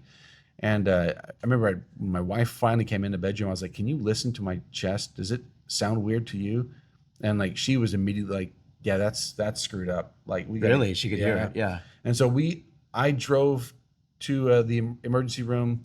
The moment I got there, like, I stopped. I was like, babe, you have to park the van, because I gotta go inside. I don't want to waste any time. The moment I get in there, like, then I start feeling like that, just the vignette, the darkness kind of closing in. Right. And it's like, I'm gonna pass out. Like, and so I'm telling the lady at the front, she's asking me for my insurance card, and I'm like, I'm starting to slur my words, and I'm like, I'm gonna get it. I'll get it for you. Insurance or not. I was like, I need a place to sit. I'm gonna pass out. And so eventually, the next morning they had a cardiologist come in and do a echocardiogram, make sure it was safe to shock my heart and restart the beat and restart the pattern. And so that's when I realized, man, I've got to do something, because I had gotten to nearly 250 pounds at that point. Yeah. And so we had a friend of ours that was training jiu-jitsu. She's a nurse as well. She was training jiu-jitsu downtown at Gracie, and So y'all had moved here. When did y'all move here? We moved back here in 2017. So that episode was just shortly after we moved back here. Okay. So that happened here. Yeah, that happened here. And so, this friend of ours was like, you should go check out jiu-jitsu. There's tons of gyms and stuff like that. And so we wound up driving by the academy here, and I was like, man, let's go check it out. So came in here. Like I said, we got the kids into the kickboxing classes, but the jiu-jitsu classes, like, that just kind of drew me in. Especially at the end of the adult class, when everyone's sweating, you have that nostalgia where it's like, oh man, I know this environment. Like, this is home. Yeah, it's something you're used to, right? Yeah. Well, when you first came in, did you notice anything like very different between wrestling and jiu-jitsu? I mean, Like so the first night, everyone was wearing the gis, so this was not a no-gi night. If it was a no-gi night, it might have been a little more familiar, but they took me back, got me a gi, put that on, tied a belt around me and stuff, and I remember talking to John at the time, John Henson, and I was like, did I tie this in accordance with the traditions? Or I'm like, I don't want to upset anybody. He's like, you don't know if you are going to upset anybody. Buddy, just as long as it stays on, just keep your pants on. I was like, okay. I was Bunny like, I don't ears. know, this. Yeah, I did wrestling, but this is, the martial arts stuff has so much more, I don't know, regality or there's so much more to it. Right. And so I was like, I don't want to upset anyone in doing this. And so I remember that night, I met a guy here, his name is Sean, and we connected because he has a wrestling coach. He does wrestling on the side. And it's like, that was my only background. And so in my head, like, I'm throwing Japanese whizzers, I'm tossing people all up here. And it's like, we connected. I had, one good Uchimata against a guy that, still trains here, a good friend of mine, John Cho, he's a realtor in the area. And then there was another fellow I rolled with, who's a police officer today. And I think I'd done a Japanese whizzer, just kind of from the collar tie, grabbing that forearm and then laying into it, passing the arm underneath. Yeah. And the moment I hit both of those, like, two different rolls, I'm completely spent. I'm dead exhausted. It's like, I don't have any more in the tank besides this. I had to just, like, tap out with no contact. I'm like, okay, I'm just so tired. Before you even get over here to me again, I'm going to tap out because I can't breathe. Okay. And it was like that for, I'd say, a solid 6 months of, like. At this point, were you in better shape, like eating better and stuff? No. Since No, that's. Were you still like at 250 or? I started at, I think I was about 245 or so whenever I came in here. Because I did get, I think I cut off maybe 10 pounds or so after the heart episode. But it was one of those deals where it's like, pounds. it's You like did your maybe 10 best. pounds. And it's like, so I was about 240, 245 when I came in here. But then, I mentioned earlier, I started doing the morning classes with Ryan Salgado and stuff. And it's like, it was a very calm, slower paced class. And Ryan was just, phenomenally, like, patient with me. And so I had pretty early on double bicep injuries and stuff just from posting out, 250 pounds onto my arms and stuff. Okay. And so Ryan, for you, it being new, that was catapulted you as well, right? Yeah. Because it was something new that you were learning. It And was- also, you're like older, and so it's kind of like, it's good to have something new at this age, right? Right, Yeah, right, when man. you're older. And it was good because, like, everyone kind of longs for, those younger years, and it's like, well, there's no way to go back. I was like, but this was as close as I ever got to going back. It's Right. like, I'm rolling now with these guys, and it's a lot of guys my age and stuff, and so it's like, they're rolling carefully and cautiously, and a lot of them have wrestling backgrounds and stuff. And so, Well, even me, Jack going here for the last 5 years or whatever, and everybody, friends always asking me, come on, come at night, and I want to, man. I feel like jujitsu is something that anybody can do, and I know Yeah. it is, right? So I get that feeling as well. Right. It's something doable for somebody who's older, right? yeah, it's one of the most adaptive things. You like- tap. yeah, it's like, well, that's so we look at like wrestling and stuff. It's like wrestling is kind of like there's kind of one gear in wrestling. It's like you're not really finding a period to rest and stuff. Like you're constantly locked and loaded, ready to explode on someone's knees or something, or you're trying to get your pummeling for good grips and everything. Jiu-jitsu, especially in the gi, it's like, well, here it's like I can find a moment to breathe. I can find a moment to rest. And I can once I figured out how to be comfortable on my back after many years of that being a bad thing. It's like, well, now I can start. I realize that I can be just as dangerous bottom side control as I can when I'm standing or something, or if I'm in top side control. It's a really beautiful sport that I think, like you're saying, anyone And can it's do. actually more about technique than anything. Yeah. So it doesn't have to be a constant explosiveness, right? Yeah. When you're rolling, when you're practicing, meaning rolling. Right. It's it's learning. You're both learning together the techniques, right? So it's tiring, of course, but let's put it this way, and you correct me if I'm wrong. I think it feels like it's something that's doable for an older person. And I'm talking 40. I don't know what's the max age, but I'm talking about older, in your 40s or something. You watch it, you feel like you can do it. You know, you see somebody running a marathon. I don't think I can do that. I don't want to do it. Yeah, I see can your get on the interest. mat. Yeah, and ease into it. I agree wholeheartedly, man. It's I think one of the oldest guys that I've seen in here training was comfortably in his 60s, maybe mid to late 60s. Okay. And it's in fact we had a coral belt visit us a few months back, Guto, and he's been a black belt I think as long as I've been alive. And this guy is still out there moving, still teaching, still doing seminars, still rolling. And it's like, Okay. if you do it right, then this has got years of mileage for you. Right. And that's the beautiful thing is like, there's no way I could adapt freestyle wrestling, to do it in my 50s and 60s. But, Right. getting in the gi and stuff, it's like, well, I can change my game over time to, accommodate any physical limitations I may have. We did that when I had my original double bicep injury, shortly after I started. Because I tell people, when you go from just writing code or working at a computer or doing normal stuff in life to now fighting multiple times a week for several hours, your body goes through this adaptation period where it's like you're not used to posting all your body weight on your arms. So it's like you're going to have some small injuries as your body kind of hardens itself for this new hobby. Right. And so I remember, when I couldn't extend my arms out, talking to Ryan Salgado in the morning, and he was like, "That's cool, dude. You don't need to. Like, let's work some butterfly sweep stuff. So it's gonna be real close quarters. Like, you'll get kind of an overhook, underhook, on the sides. You don't got to extend your arms out necessarily. You'll lean into that. Use the legs to manipulate your opponent's body."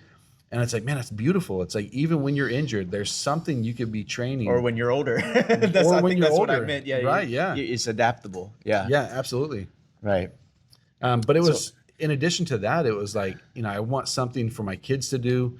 My daughter does ballet and jiu-jitsu. My son does baseball and jiu-jitsu. Okay. And it's beautiful. My son is now about to turn 16, and he's close to my size. And so we've been rolling for years together. Yeah. And it was always nice to keep him kind of excited about it. I told him years ago, I was like, if you ever submit me, I'll give you $100. And and so I started telling him that when he was maybe 85 pounds or something. Yeah. Today he's about probably 150, 160. And I've got to be super careful about the positions I let him get me into. And there was, Hey, I'm the same way with Jack, man. Yeah, He's dude. 9 years old and he's like 85 pounds. Yeah. He can just sit on me. I'm tapping. Dude, I got to be careful now with him. Seriously. when they I realize- messed up my back about a year ago. Uh-huh. I remember I picked him up. Not really, how guys we think we can do anything. Messed up my back for a good while. Yeah. Yeah. We have some fun too on the carpet in the living room. Well, that's what I loved about this too. Is like this is something I can do with my Yeah. kids. It's developing practical, self-defense skills. It's developing character. It's teaching them to be, careful, to be patient, to be comfortable under pressure. These are Right. life skills that translate far beyond the walls and the mats here. And I kept telling him for years. I was like, if you ever submit me $100, And there was one night, maybe 3 months ago, I messed around. I let him get me into a triangle, and I was like, that's not a problem. Like, I'll just easily, force my way out of this because I'm still a lot bigger, a lot stronger. And then I was faced, like, he put that sucker on tight. And I was like, okay. It's your son, it's like Yeah. a lot younger brother or something. Yeah, and he doesn't have, you may have some partners in here who are like, I don't want to put Right. anything on He's not gonna- too tight with you. But my son has no such inhibitions. Like, he's like, Your dad. I'm going to squeeze you as hard as possible. Yeah. And so I was faced like with this dilemma of, do I meet my deductible by breaking my son's legs to get out of this triangle, or do I just pay him $100 because I'm not getting out of this without hurting him? And it's still $100. You don't want to do it. It's still $100, man. So I was like, It's not 50. swallowed my pride and I tapped, and I've never seen him more ecstatic, man. Like, it was for years he's been chasing that. Yeah, and yeah. And he finally achieved it. And I was like, I could have broken your legs. I was like, but I didn't. So, but yeah, this is your win today. Yeah. Well, tell me more about when you started here, kind of like the relationships that you've built over the years. I think one of the things I really loved, my wrestling coach from middle school all through high school was a retired Marine, Pat Cheeseman up in Illinois, and just a big, scary, silver-haired just machine. And even whenever in high school, when we were on our peak, like, we would run in the laps and stuff, and he would still blow by us. He had to have been at least 200 pounds. And he was just like, he's breathing like that as he's running down the halls. Yeah. And, that, like, I mentioned earlier, like, didn't have a dad growing up, didn't have, I had an uncle that wrestled and stuff. But like, there were these kind of people that I feel God has put in my life to be that father figure. Yeah. And one of them was Coach Cheeseman. And it's like, man, he kind of ruled over me for 6 or 7 years, solid. And so that old Marine kind of, ambiance that I got real comfortable with, I found it here too. Okay. I was like, so John, Marine, Andis, I think he's got military background as well. I think so, yeah. That, I like, think so. a large percentage of the guys in here are either active duty or retired or, medically discharged or something like that. Right. And just some of the most solid guys, just great work ethic, super encouraging people, very, committed to their craft, to working hard, to passing on these lessons to their sons who are also in here training with them. So that was the other thing. It was like this multi-generational deal where there are people who are bringing in their boys and their daughters and training with them and stuff. And it's like, man, it's so beautiful to see that. Yeah. And that structure that I got used to, that kind of military style, it was just You definitely so get it thick here. in here, Yeah, yeah. I've always seen that here. There is that uniqueness that there's a lot of ex-military people here. They just kind of congregate. But talk about some more of the uniqueness with the Academy of Pensacola. What makes it so special here? Man, I think without Other than the big boy. well, the big boy is really kind of a cool feature. Whenever we finally worked up an agreement with John and Laura to buy the gym from them, one of the first things my wife, celebrated. Did you have to have a conversation about the big boy? We didn't. There was no explicit big boy discussion, but the first thing my wife said, whenever I told them, "Babe, like they're going to sell it to us," she said, "Do we get big boy?" And I was like, "I hope so." But no, that's Why not? Yeah, I just love, man, like, for me personally, I love that this is kind of a family project now. It's my wife and I. Yeah. My wife is Brazilian, so everyone kind of assumes she got me into this. My wife hates two things above everything else in life: sweat and feet. And she's like, there's a lot of sweaty feet in the jiu-jitsu gym. But God bless her, man. She's been pretty incredible. Like, she's been at my side helping out with this. I love that my son is in here training with me. My daughter's in here training with me. It's just kind of There's a lot of kids that go here. Yeah, right? It's a lot of kids. We usually will have, I'd say 30 or so kids in each one of the classes. Yeah. Sometimes more, sometimes a little bit less. But what really, I think, makes me excited is to see that it's not just the kids. Like, it's their parents too. Like, it's a lot of families training together. Yeah, and right, so right. we just had, it's so cool. There's some parents that their kids have been the training. payment here. structure is one thing, right? It's Yeah. simple. That's when we took over. I was like, John, there's so many businesses that start and fail. There's so many academies presumably that start and fail as well. I was like, I don't know how to do any of this stuff. I write software. John did clearly. He and Laura built something pretty spectacular, and it survived to this day, 15 years. I was like, so we're not going to change anything that he did. And so, he always had this real simple model. There's no 6-month contracts, nothing like that. It's just you come in, set up an account, like pay month to month, and that's it. And you get access to everything. And so it's every class the gym offers, you can just do all of it as much as you want, 6 a.m. And so I was like, yeah, it's a great model. It's very simple, and it resonates with people. And people, they like not having to, I guess, completely reorient their week around coming to the gym. It's like, well, when it works in my schedule, I'll go. When it doesn't, I won't. Right. That's the biggest thing to me too. We did, jiu-jitsu and judo, for a good while. Now he just is jiu-jitsu only, but that was amazing being able to do both. And it was also about our schedule too, I mean, we got 1,000 things going on every week. And only, break it down to be 5 days, Yeah, man, that's what. So the schedule it helps with the schedule, family schedule. Absolutely. Yeah, being able to go to multiple things, right? Yeah, and so that's what I loved about it. We have classes from 6 in the morning until 8 o'clock at night, ending at 9:30 at night. Yeah. And it's like, man, there's something for everyone in there. And a lot of the stuff, like the judo classes that Andis has done over the years, those were parents and children in the same class. And so, we have, some families that are like, that's what kind of pulled us in, is that we get to be out there with our child, spending that time with them. It's like, I get to do it with my son and my daughter and stuff, like where we get out here and we roll together. And it's like, that's like really, I think what kind of gets me excited is the idea that there are families and friendships that are like really developing inside here. Like you look around, it's like there were a lot of trophies and medals and stuff like that from tournaments, competitions. It's like, man, I'm not personally super into the competition side of things. Like I love the community. Like I love the family just growing closer together. The fathers in here with their sons, and now like there's so many moms that are joining too, coming in here with their sons and their daughters, and it's incredible. It's like they're all 40s, 50s, and they're like, this is the best workout I've ever had. And I'm actually doing something with my child that interests us both. Right. And I was like, that's so hard to find these days. Right, exactly. And there's just such an openness here. This is a huge space. I'm talking about there's no barrier at all. Yeah. A lot of places you have some kind of barrier, right? You just have the big boy there. You have like 50 seats here. I've always loved it, the fact that you have such a good view of everything. Yeah. What do you think has been the biggest struggle so far, as far as maybe being the owner? What do you think? Man, the stuff that I would have, so it was It's like a lot of little things. it's the administrative stuff I think is the hardest thing. Okay. It's like, because the things that we love seem to come easy, right? I think we were talking earlier about finding something you love to do, and like you'll never work a day in your life. And it's like the jiu-jitsu side of things I love. Like I love cleaning the mats. I love cleaning the floors. I love, spraying the mats and wiping things down. I enjoy just being in this type of space.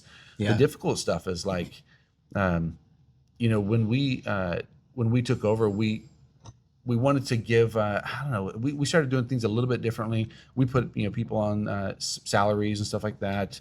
And it's like, man, there's a lot of administrative stuff that we just didn't know how tough it can be. Okay, right. And I remember, there's no way I would have survived, maybe even literally survived, were it not for how amazing John and Laura were.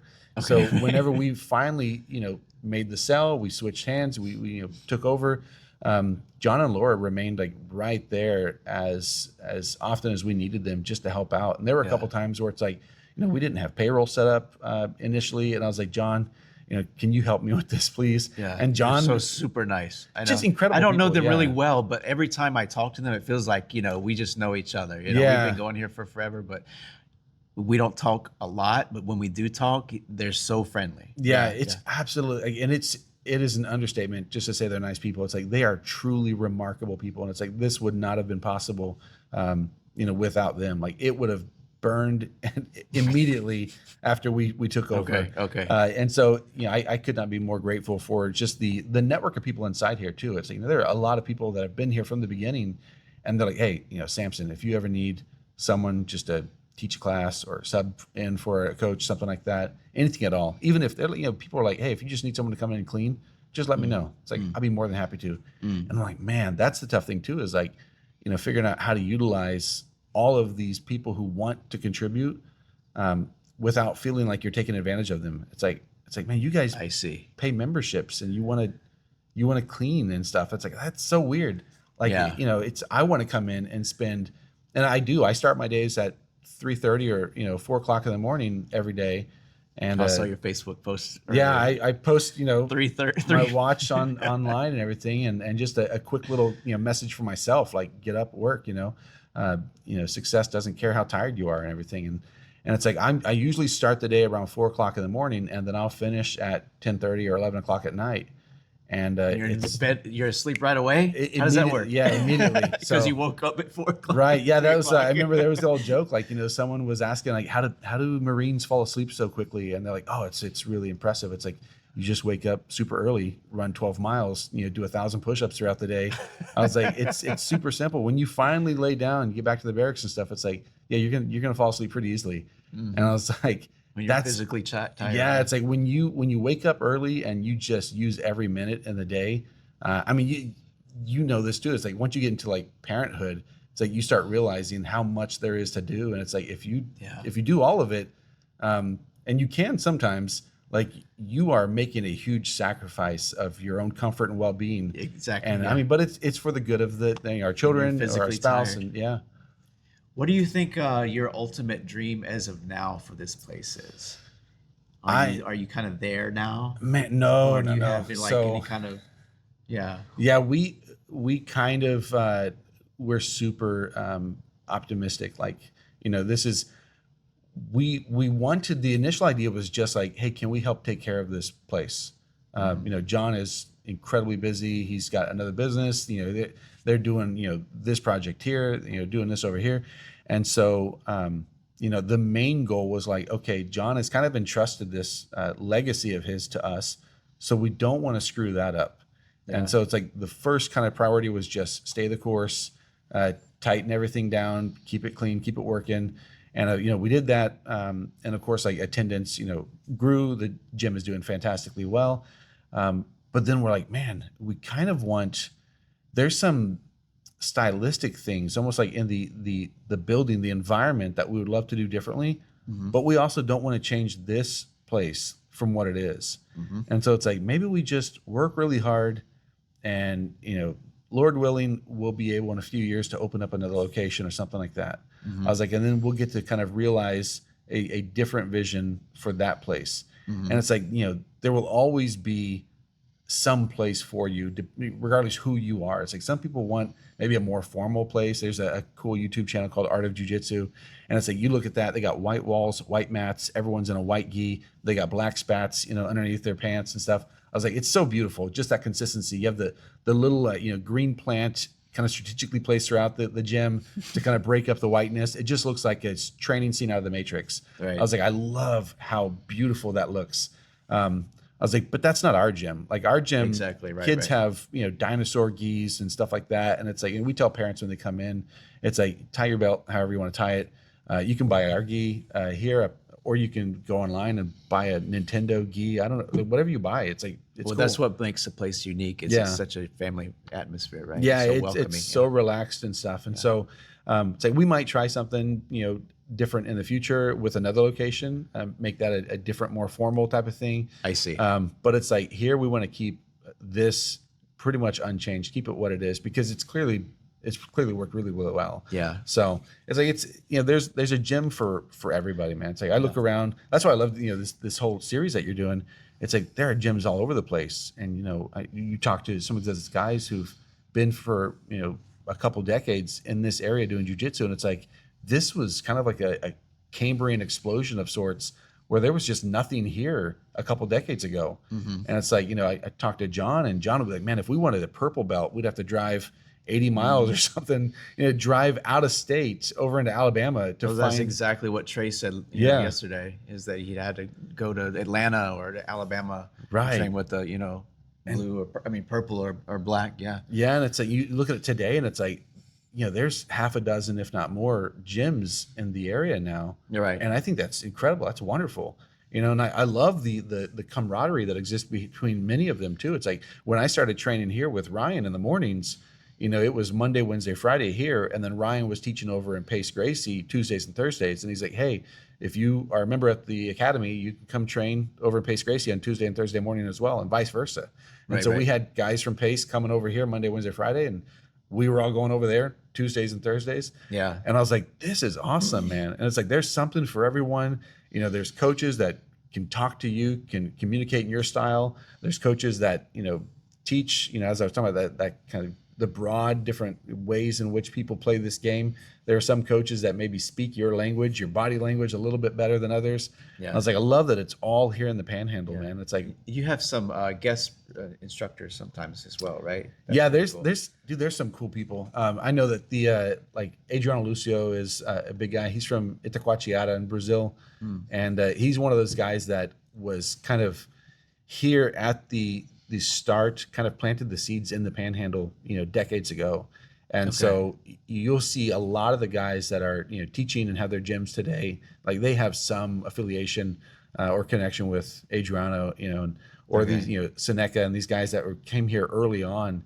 And it's kind of cool to see those dudes like still kicking around. Like I just was talking to Adriano a couple of days ago, you know, right when we took over the gym last year, we had Adriano come in for, I think he maybe taught 20 something classes. It was back in September or something, or October. It was October, yeah. Yeah. And it was like, dude, I think he's a sixth degree black belt today. Okay.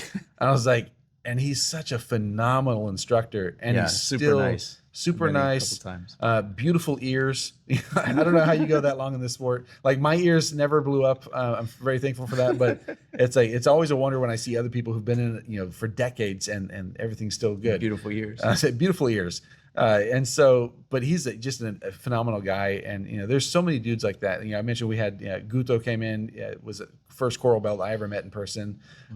You know, Fred Gracie is the main instructor here. You know, Fred is of the Gracie lineage itself. I don't know if it's his grandfather or great grandfather was Elio and the guys. And, you know, Fred was in Angola, I think, for 10 years before he came and joined us here. Yeah. And it's like just to have this caliber of people coming in. You know, we had, oh, goodness gracious, who was it? I'm blanking on his name now. I can see his face. I only know in Portuguese, let's say, Alemão. Everyone's going to know who it is. And he injured his shoulder with, oh, goodness gracious. I'll remember it later on. But, you know, we've had such phenomenal people come in and do, you know, seminars and stuff like that. And you get to roll with them. Izaki Bayensi, like he came in, I want to say it was like maybe a year ago. And, you know, this is a guy that competes at Worlds and stuff like that. And he comes in and rolls with us. And I remember I rolled with him during one of the no-gi matches. And the guy is so like gentle that you almost start to think, yeah, I'm winning. Like I could beat this guy. And I remember like he let me like get mount. And then for whatever reason, Nicholas Marigali was the other one, Alemão. So Nicholas Marigali had come in and rolled with us as well. But like Izaki Bayensa, I remember I was rolling with him, and he lets me get mount. And then like the little ego part of your brain is like, no, I kind of got mount. And it's like, I'm gonna do mother's milk on Izaki Bayensa. And it's like, I grab his head and I'm trying to get it. And it's like, the dude is so calm. It's like, you just can't shake these black belts, man. And so eventually I think he just gets tired of, you know, me trying to do the impossible, flips the position, gets mount, and then proceeds to just crush my head into his like chest. And I was eternity. I was like, okay, yeah. Like there's no illusion here. Like I know exactly there are levels to this sport, and I'm nowhere near these guys. You know, Marigali, I remember whenever the more calm they are, the better. Oh yeah, dude. I wanted so badly for Marigali to loop choke me. I was like, I keep seeing all these videos, like, you know, he's got this beautiful setup where he'll be on bottom and you know, get his lapel, you know, and everything, and he'll start looking around the audience like this. And then like the moment the other dude kind of glances over his shoulder to see what is Nicholas looking at, he'll pop his head down and close that choke. And I'm like, it's the most beautiful little like mind game interwoven with the technique of the sport. And I was like, I just hope this guy chokes me when he comes in, because I want to feel what it's like to be choked by a world champion. But he's too nice, like, super gracious. These guys are incredible. Can you choke me? Yes, like for a moment, if there's no lasting damage, what does it feel like to get, just beaten by these guys who are so many light years ahead of us? But I mean, it's a lot of fun, dude. It's so incredible. Like that was us, come in and teach lessons for multiple days. It's a phenomenal sport, phenomenal community. Yeah. Well, thanks for keeping it going, man. Yeah. Yeah, my I know. pleasure. I knew you have a lot of drive to you, and you've already done some new stuff too. But I understand you're not going to do too much. But yeah, we love it here. We love everybody. What we love about it mostly is the reason why we stayed is the people. Yeah. We've met so many friends. Because it's so open. You got so many people, but it's also just an open atmosphere. The coaches who are not coaching, or the instructors not instructing, they're at the desk. When the other classes are going on, we get to talk to them. And yeah, well, thank you so much for meeting up today. It was My fun pleasure, talking, man. Yeah, super thanks cool. for all the stories. Thank you, sir. And I'm going to talk to you soon, okay, man? Yes, sir. All right, I hope you have a good day. Thank you. All right.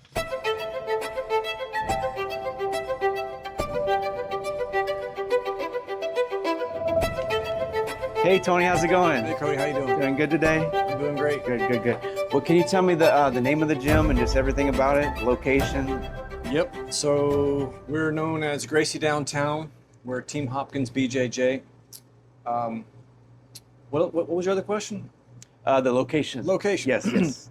106 East Gregory. Yeah. This Yeah. is a fairly new location. We've How been long has it here been? for 3 years now. 3 We're years. on Palafox for 12 years. Right. Next to the Sanger Theater on Palafox. Right. And anyway. I always used to think, how do you park to get into this place? Right, I'm so sure there's a way. well, we got Not our- this place, but the old place. The old place was a Yeah. huge problem. It was a huge problem. It was? Okay. I like the energy of Palafox, but everything else about it was kind of a pain in the butt. Okay, right. But here we got our own parking lot. We got more mat space. We have a better layout. The layout before at the old school was a very small shotgun style.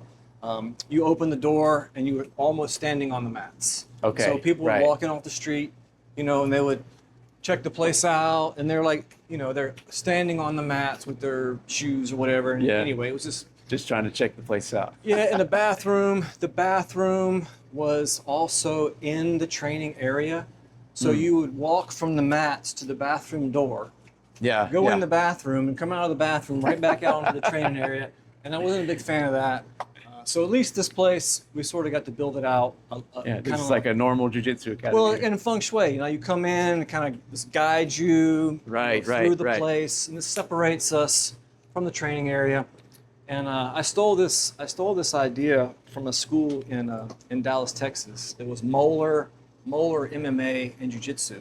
Okay. And when I walked in, they had this bar set up Yeah. with outlets, so that the parents could sit with their laptops or whatever, and they could plug in 100%, and yes. charge, and they could work on their stuff while the kids were doing their kids class. And I just thought, wow, that's so great. I love it, I would yeah. love to have that one day, and it'll just stop people from just walking on the mats or whatever. Yeah. And They're not like trying to sit at the seat that has the one outlet. Yeah. right, yeah. So They're trying to everybody find gets it. an outlet, and they got USB Type-C chargers built into them, and we got the Wi-Fi. Yeah. We They got can the even have their laptop up. Yeah, you can have their laptop up. We've got Wi-Fi passwords for everybody to use, and Okay, and that was a cool. great idea. I thought it was so clever, and I was super happy that we were able to make that happen when we built this place out. Yeah. And it's like perfect view. Yeah. They can see everything. Yeah, it's a good view of the class. Now the place in Dallas, it was way cooler because the training area was probably about 6 feet down from here. So you Okay. actually had to go through a little door and go down some stairs. So you got this bird's eye view. Bird's eye view. Of Yeah. the training area, which was pretty awesome. So it had really high ceilings, and they had one of those big ass fans inside there. And Yeah. anyway, it's a really cool school. Yeah. I recommend checking it out if you're ever in Yeah. It sounds unique. Deep Ellum, is the area. You got drinks here and snacks and everything. Yeah, going so as we well. got some old school stack machines. Doesn't use credit cards or anything like that. Like you got to bring $1, or you can use coins. So anyway, keeps them cold, and Hey, I wanted to point out too, like when you're, it's so easy, not only to get here but also to park. Basically, you have two ways to park. Is that right? Like two entrances to the parking lot. When you're going down, describe to them. You'll do a better job. So as you're driving south on 110, I-10, no, Civic Center's on the left. Civic Center's on the left. You can take that little loop around that kind of curves behind the Civic Center, and it just spits you out. It spits you out right here at our parking lot. It's like you go over like the one you got traffic light. Yeah, you got one traffic light right there, and then boom, you're right here at the I school. think it's the next one, right? the Yeah, next on one. the left. Yeah, Civic Center is like just Right there. 2 blocks right Yeah. there. So you just go round the loop, Round through the the loop. traffic light, and then it's on the left. Yes, and I forget, is that exit 1? I don't think it's know. exit That's 1. why I asked you to. It's like, I think it's either 1 or 1A, but it's the one that circles behind the Civic Center. And then also you could pass this place, but it's on the corner of this road here. Take a left on this road and then come around to the other side. Yes. Yeah, if we're- people are coming out that way or something. Yeah, I think so. Gregory's going to be both ways. So Gregory would be one way this way, and then one way in the opposite direction. got so it. we're like in between the 2 one ways of Gregory. Yeah. Got it. But and Tarragona is the Yeah. cross street. That's Charlie Murphy. Hey, buddy, what's up? Charlie Murphy's been Charlie Murphy. been around as long as we have. Oh, wow. You got a lot of Yes, we got apparel here. Cool. Yeah, we got the Grapple Monkey Jiu-Jitsu apparel line. This is Efren Augusto. A lot of people know Mr. Efren.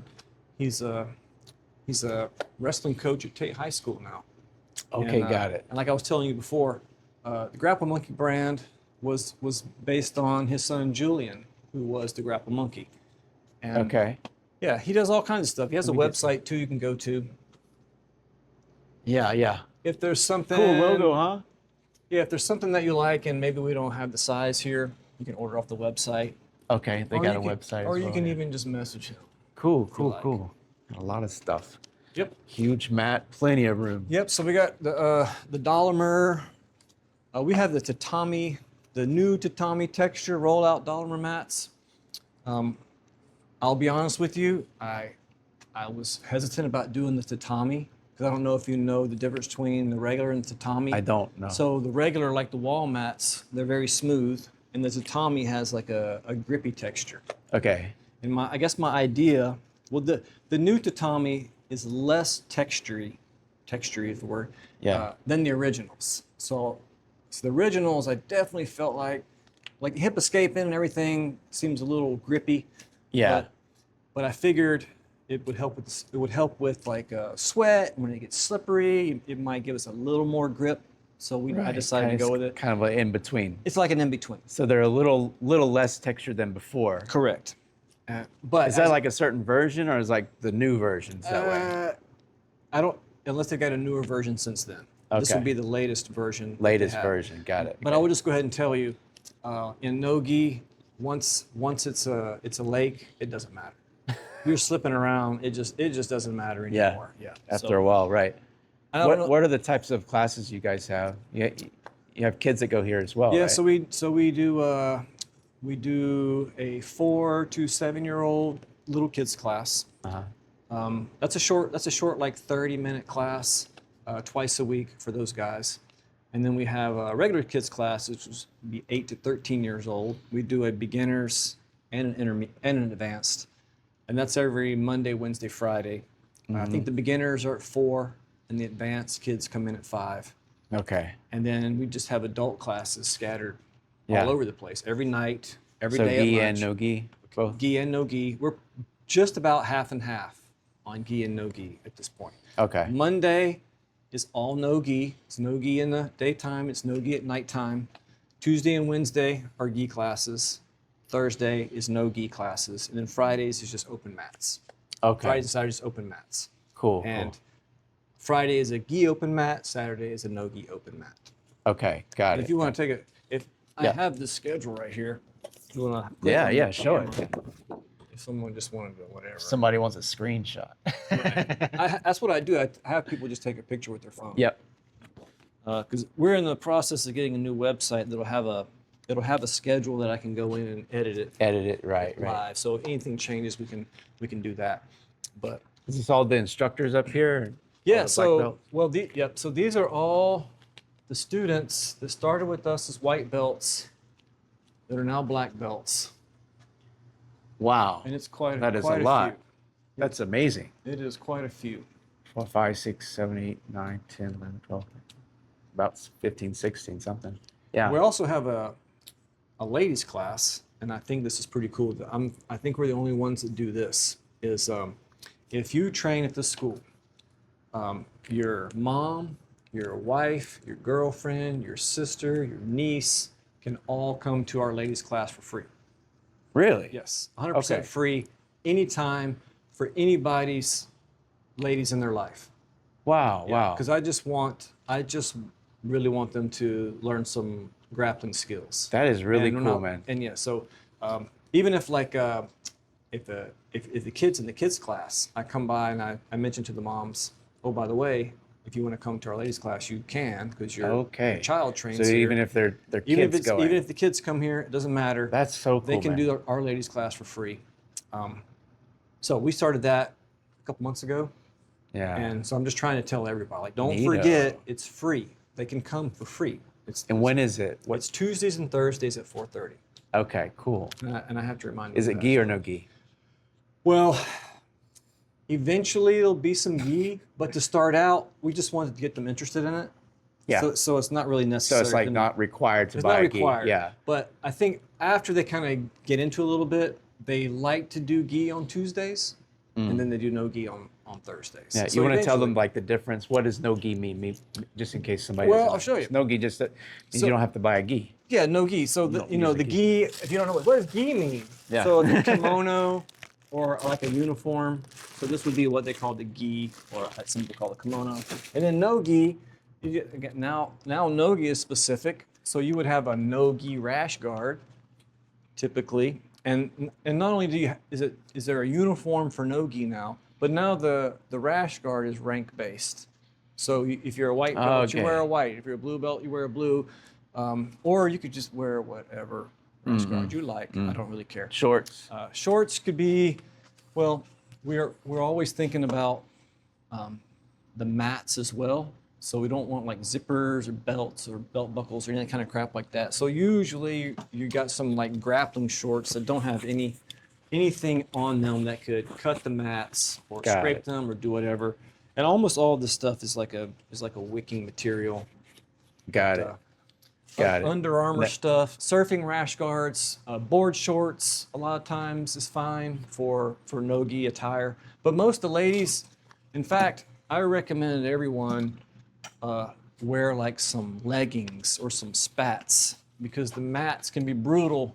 It can be brutal on your knees and stuff. So you would wear Yeah. something like this, which is basically a rash guard for your legs. Yeah, I mean the material is to protect yourself. Yeah, Yeah, not just it's not right. just the mat. It's actually primarily for you That is yourself. correct. Yeah. Yes. Just in case that's people don't. So that's what most people do. They do some spats or leggings, and then a top like that. Awesome. And that's a no gi. A lot of times I just do like gi pants and a rash guard top, and that's fine for no gi. Mm-hmm. And honestly, if you wanted to wear a gi for no gi, you could. You could. It would be fine. You just wouldn't be. We wouldn't be teaching any like gi grips. That's all. Yeah. You know what I mean? It's like no gi gripping. Like a couple of times, my son has gone to class and he is. We went with the gi on, and it was no gi class on accident, right? He Right. just took the top off and did it with his pants. It's perfectly fine. Yeah. I think it's fine. Yeah. Okay, man. Well, you want to sit down and talk about the story of this place and your story? Yeah, we can do that. Awesome, man. All right. Okay. Okay, man. Let's just start where it all began. Tell me, your whole story, if you'd like. Okay. From when you, thought about getting into jiu-jitsu and everything. I'm gonna have to tell you the somewhat shortened version. Okay. We just won't have time. We could talk for hours, probably. Probably. Have fun. Well, okay. So, when was it? 2000, maybe 2005. I'm driving down Gulf Beach Highway, headed out towards Perdido, and Are you from here? yes, I'm from here. Okay. So I'm a native to Pensacola. Got it. And everyone also knows Larry Downs. Okay, so Larry Downs had a boxing academy on Gulf Beach Highway. It's called the PBA, Pensacola Boxing Academy. Okay. And they had a, like a marquee out by the road that would talk about whatever kind of stuff they had going on. And it said, now offering Gracie Jiu-Jitsu. And I remember thinking, whoa, is that what I think it is? Because I remember, from UFC 1, Hoist Gracie, and like Yeah. I didn't really know about it. So you see that name, you're like, really? Sure. Yeah. Enough to go. I know that the Gracie thing. That's very specific, and I'm like, wow, that's like the UFC thing. Anyway. Right. I was interested, just because. Okay. But that's all. Drive by it, see the sign, and I'm like, okay, that's, Gracie, interesting. Well, maybe, I don't know, a couple months later, I'm at another place everybody will know is Joe Patty's Seafood. Okay, so I'm at Joe Patty's Seafood, and I'm standing behind a high school buddy of mine that I haven't seen since high school, and he was a super good friend of mine, and of course we're trying to do that quick chat, get caught up, in like 2 minutes. I haven't seen you in 20 years type of thing, right? Anyway, so he just says, man, I'm working at the Pensacola Boxing Academy. Okay. And I'm like, wait a minute, hold on. What? And So you hadn't done any boxing before? Or no, not really No. any martial arts so far? a kid, Shotokan as a kid. Okay, got it. And I did a little tiny bit of wrestling, and that's a whole other story. But I had like a couple months of wrestling.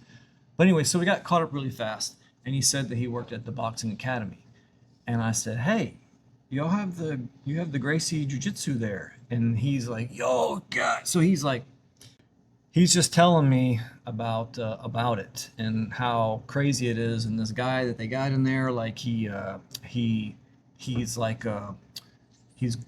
gone against Hoist Gracie before. Like Okay. he can hang with Hoist Gracie. I think that's kind of what he told me, that this guy can hang with Hoist Gracie. And I was just like, wow. Were you like, who the heck is that? I Well, know no, I the remember- Gracie name, but I did you know remember- the story a little bit? I knew Hoist Okay. from UFC 1, 2, and 3. And, Got it, and right. whatnot. So I know about Right. Hoist, right? Okay. But that's it. I don't even know. Know him as a fighter. Yeah. I don't even know that Hoist has a brother. Okay. That's how ignorant Yeah, I yeah, was. Like yeah. I Sure. just thought there was a guy named Hoist Gracie. I didn't fully understand the whole lineage of all that at the time. But he was talking this guy up, and he's like, "Oh, you wouldn't believe it, the way he's folding people up and this and that, and it's just crazy." And I was like, "Well, we get the what does it cost or whatever." Maybe that got brought up, and I don't know if Larry hears this. My memory's telling me it was something like $175 a month. Okay. Okay, this was back in 2005. Yeah. All right. Think about what that would be within Yeah. today's inflation, right? So I Right, was right. like, well, Yeah. I don't like it that much, so I wasn't interested. That was just too much for something that, I don't know, just passed on that, right? Yeah. Well, fast forward about maybe 2 or 3 months later, okay?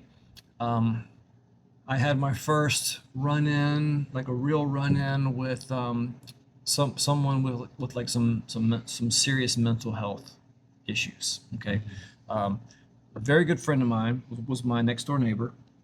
He was battling schizophrenia, and I did not know that about him, that he had like a problem with being a paranoid schizophrenic. Okay. Okay.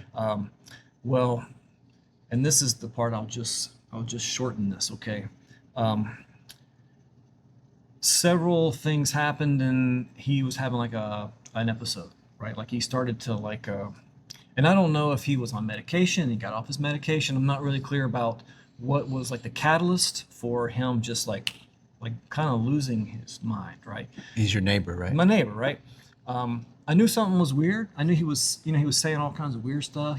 He was talking about, having computer chips in his face, and the government was, like it was just all, I guess, classic Movie-esque. paranoid Yeah. schizophrenic stuff that I hear, after the fact. And when I'm talking to people about it, they're like, "Oh yeah, that's Classic. classic, whatever." Yeah. Well, the guy, I would say that he he tended to like violence, maybe more than I do. Okay. And so he had a tendency to like want to fight Yeah. people because it's what he talked about a lot. And so that's a red flag for me now. If I meet somebody and they just talk about getting in fights with people all the time, Yeah. Like it's a topic. I would just Right. want to distance myself from them because I'm like, I feel like you're always getting in fights. Maybe you're the problem. I don't know. Anyway, It's an interest of yours. Yeah. Right. yeah. Like he- actual fights. Yeah. Yeah. So anyway, long story short, he chased me down the street with a knife Oh my gosh. in the middle of the night. In the middle of the night. Yes. And let's just say it freaked me out really bad. Yeah. And I knew right then and there, like I had no plan whatsoever of what I was gonna do if like I couldn't get away from the guy, right? Like I Exactly. narrowly got away from him is why I'm not stabbed to pieces right now. Is what Okay. I think. Yeah. That would freak anybody out. I think It's so. a knife. He's not trying to punch you. Yeah. No, and he's screaming and yelling all kinds of stuff that made it sound like he was gonna, stab me or whatever. And so I'm freaked out, and it's traumatic. I guess it's a traumatic event, and Right. I feel like, and that's something that I ask people when they're first coming in to sign up. I ask, what brings you here? What brings you in? Because I'm just curious. Did something messed up happen to you? And Yeah. now you're looking for. Because it could be the case. Yeah. Could be the case. It's very rare though. Like a lot of times they're I just want to learn how to fight or do jiu-jitsu or whatever. And for me, it was different. I was like, I need confidence again because it was broken. You know what I Right, mean? right. I was shaken to my core. I was scared to death. Like how easily that happened. How easily, right? And just totally unprepared. So, no joke. 2 days later, I go to the PBA, right? I walk in, and my buddy from high school there, his name's Derek Henry. They call him Henry there. And I said, hey, I want to pay for a year. Like, what do I got to buy? So I bought 2 gis. Pay for a year. I paid for a You year. didn't do it like month to month. Nope. I wrote him a check for the year. I mean, Like you didn't have to. No, I didn't have to. Okay, I that's was- what I'm getting to. I'm just like, You're that freaked out. I'm that freaked out, right? And I'm like, You want to be committed. Yeah. I want to learn Gracie Jiu-Jitsu because I feel like from what I've seen, that is the best thing going for like self-defense or fighting or whatever. So that's what. Why did you think that? Because of because of MMA? Because of because of UFC 1. UFC Hoist. 1? Yeah. Absolutely. Yep. Okay. Because Hoist was always the smallest guy, and he managed to beat bigger guys. Right. And I that sold me on it, and well, I was sold on it after I had a traumatic event happen to me, and then I'm like, okay, I got to do something, and I have to tell you that sticking with it was incredibly difficult because you're just getting wrecked all the time. and not to fast forward, but how many years has it been now since you? When was that? 2000. Oh, it's been 21 years. Yeah. 21. You 21 said years 2005, right? Okay. Yep. 21 years. But you weren't going to get me to quit. No way. Because I was kept thinking me and him were going to have a run-in again. And like, I have to be able to. So you were driven by fear, I was driven by Yeah. fear. So no matter how bad. whether I was it's getting- him or somebody else. You saw how easily that could happen and quick, and yeah, Yes. So you wouldn't know until it happens to you, right? I stuck around, even though it was brutal, getting punished on the mats. And anybody that trains, they can relate to what I'm talking about. But still, the people that I became friends with were just like some of the best people. Like you have these lifelong friendships. I mean, I've still got plenty of friends that were white belts with me when we started. That's one thing about jiu-jitsu is you get a chance to be social, whether it's between huge part of rolling this. and or during. Yes. Yeah. I would Yeah, say the social aspect is huge. huge. Yeah. It's literally. That's a part of the reason why I have Jack do jiu-jitsu opposed to others, because it can be social as well. Mhm. It's a social thing as well for him. Yep. Right outside of school. Yeah. I'll call it the vibe. That every school has a social vibe. Mm-hmm. Like because I've never really had this problem before, but I've had people pass through that visit schools that have horrible experience at the school. Like it's everyone's just in it for themselves type of mentality. There's no camaraderie. They just want to beat the crap out of the new guy and not interested in knowing your name, not interested in being friends with you. You're just a tool, and I'm going to wreck you to benefit myself. And I hear about that. I've never actually experienced that. Every school I've ever been to is like our place. Very inviting, very friendly, not a ton of ego, but I know it's out there. I just haven't had a big run-in with it. Trey Alidor at Remedy the other night was telling me that he makes sure that everyone not only treats new people with respect, but sees them as an asset, right? Yes. Yeah, because they are an asset for you to improve, right? Yeah, as they're improving, you are as well, right? So they could, like a new person could end up being like your best rolling mate, Sure. within months or so. Absolutely. Yeah. And like you don't know what they're going through or what brought them into the class or whatever. Like get to know somebody. Like I don't know. I like to chat. The I other like to hear thing is everybody's like, story. if you're an adult, come on, like Yeah. grow up. Yeah. Look, I have But this. at the same time, you're not saying that you hear that happening a lot, but No. of course it happens. Of course it sometimes. happens, right? And like another thing, like if nobody's talking and there's a bunch of people in the room and everyone's just sitting and there's no conversations happening, that is super weird to me. And I'm like, Yes. what? Especially adults. Yes. And I'm like, okay, what's like?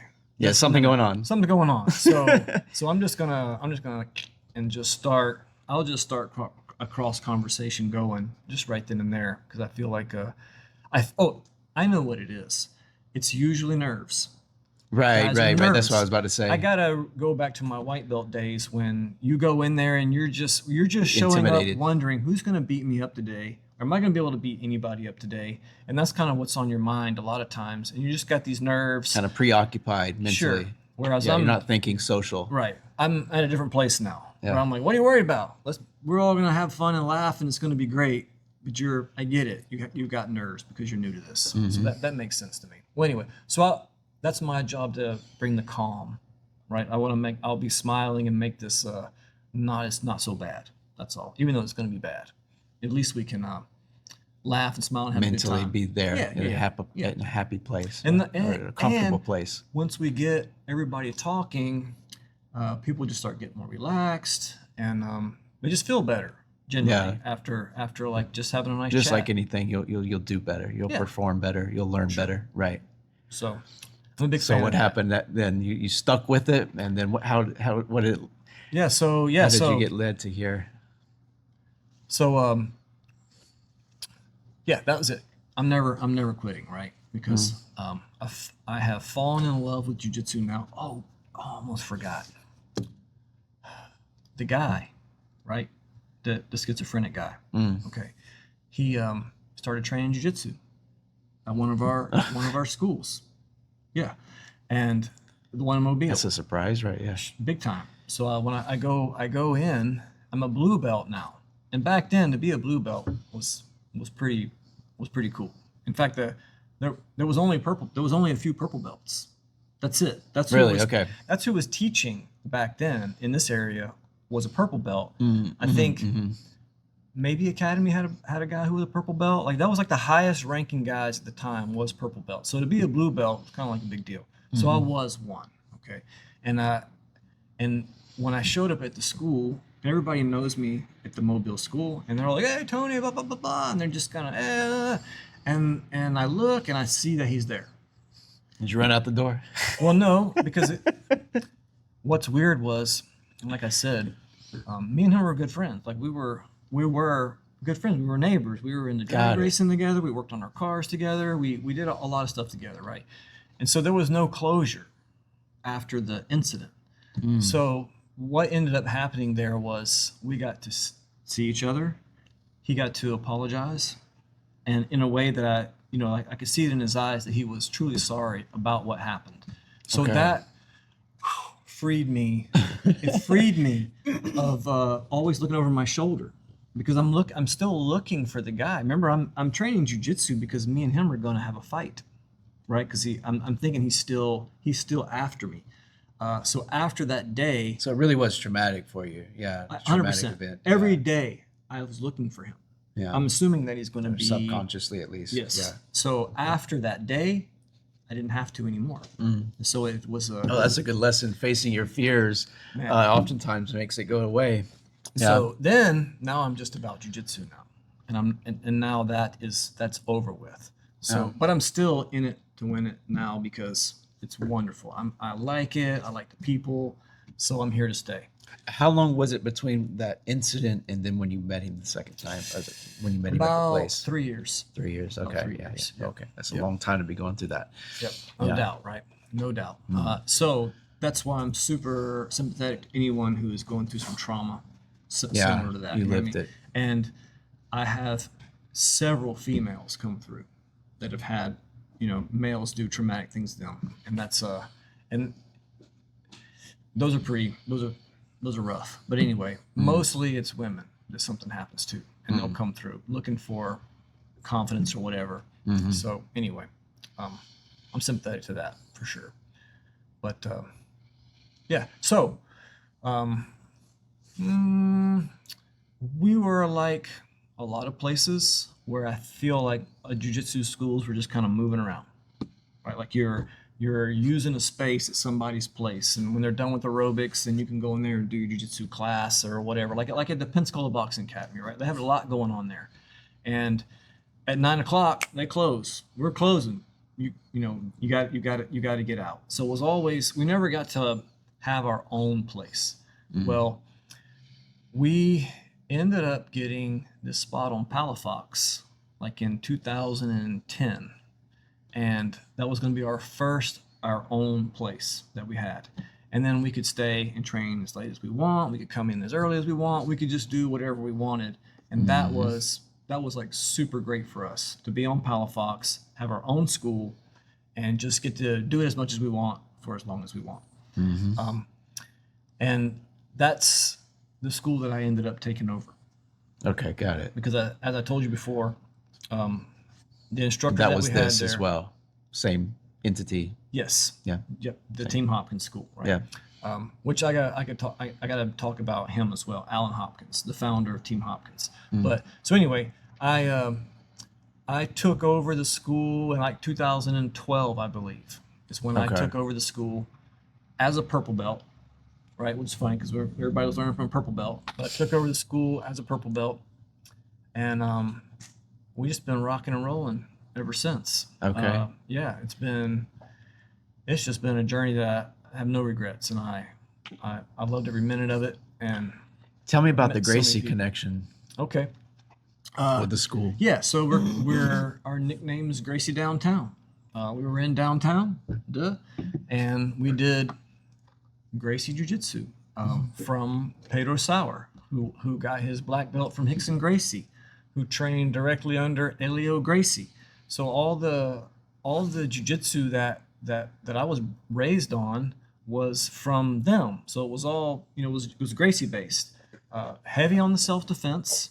Not a whole lot of sport stuff in there. That we were kind of to learn that on our own, but the curriculum itself was Gracie based, and I think So there's a definite distinction there. I want to point out with jiu-jitsu, a lot of places train focused on sport, and, BJJ, and right? half the others focus on self-defense. Okay. Or is it a little different So as far as numbers? we're a little bit of everything. I mean, self-defense is that's our main thing, right? But we do. That's like your base, if you yeah, will. that's our base, right? Yeah. We don't ever talk about scoring in class ever, really. We talk more about like, hey, maybe the guy could punch you in the face from right here. So Okay. If So you're we're- getting kind of both. if that's, we do, that's nice. when we're doing sport stuff, we always like say, okay, Okay. Yeah. we are not getting punched, right? So we can, because sport's fun. It's fun. There's lots of cool stuff you can do with sport jiu-jitsu. Whereas self-defense can be incredibly boring, incredibly fast. Okay. Because that even the essence of self-defense is make it boring. Boring is better, because in self-defense you're not necessarily trying to beat the person. Okay, the person that should be. You're trying to make this in a real situation. You're trying to make the situation calm down, and that's what you're referencing as Well, boring. Is that what you're saying? No, as far Go as ahead. like you just want to clench and hold, right? Like if the person that is trying to hurt you is bigger and stronger than you, and we're assuming that that's the case, otherwise just handle it, right? You want to do things that are simple, like clenching, like Right. just a headlock and an overhook, and just hold tight, like the To de-escalate in that regard. yes, Yeah. you can You're in action.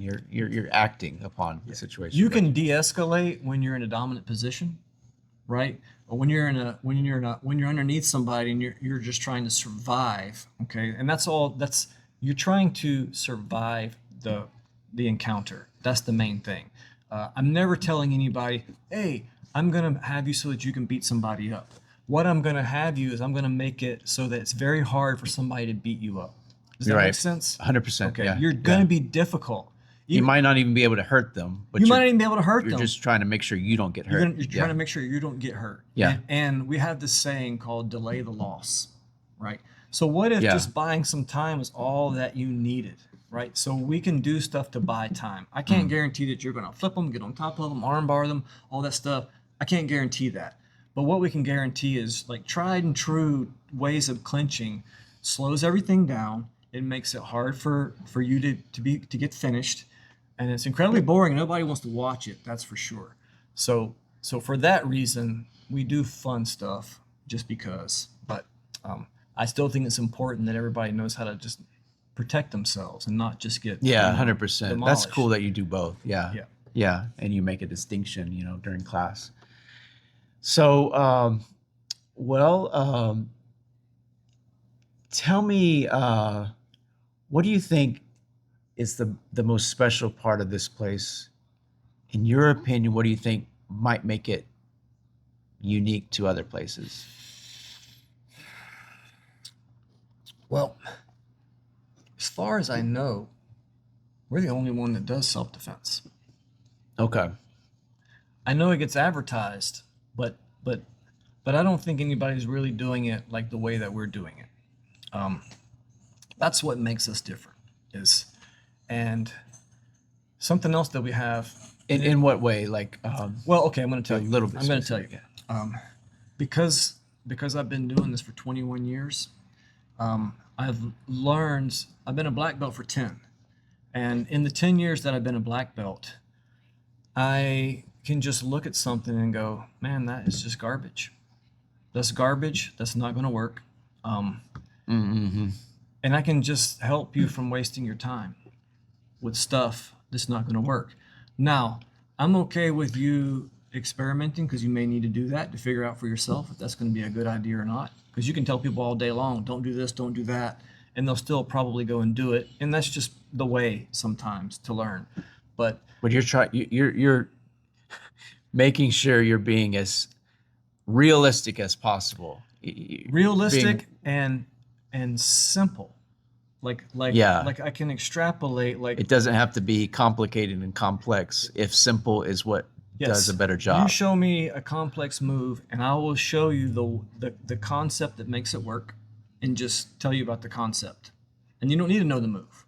Mm-hmm. You just need to know. You just need to understand the concept. And that's what we do really well. Is You're just, almost talking political science. I went to school for Oh, really? political Oh, science. Yeah. It's talking So, about, carrot and stick, people can get caught up in delaying things and moves, the A, B, C, D, E, F, G of a move, or I can just show you like, look, you put your elbow right here. That's what you do. Yeah. Put your elbow right here, and all that's gonna just stop. And there's just like, there's very Yeah, I understand. like I guess it's a You're not doing things just for show, that's for sure. no, definitely Yeah. not. No, there's no Yeah. okay. Like There's- it's cool to know that, but like Right. if you really know what's going to work, want to And know what's going to work. if the person is big enough and strong enough, you're not gonna do none of that anyway. Yeah. You know what I mean? Like you're going to be limited to the very most basic things. Mm. And And yeah, so that's what I'm about. I'm about the things that work the best on the worst possible scenarios, right? Okay. And so those things have to be simple. I guess we'll call those things fundamentals. Right. And so here it is.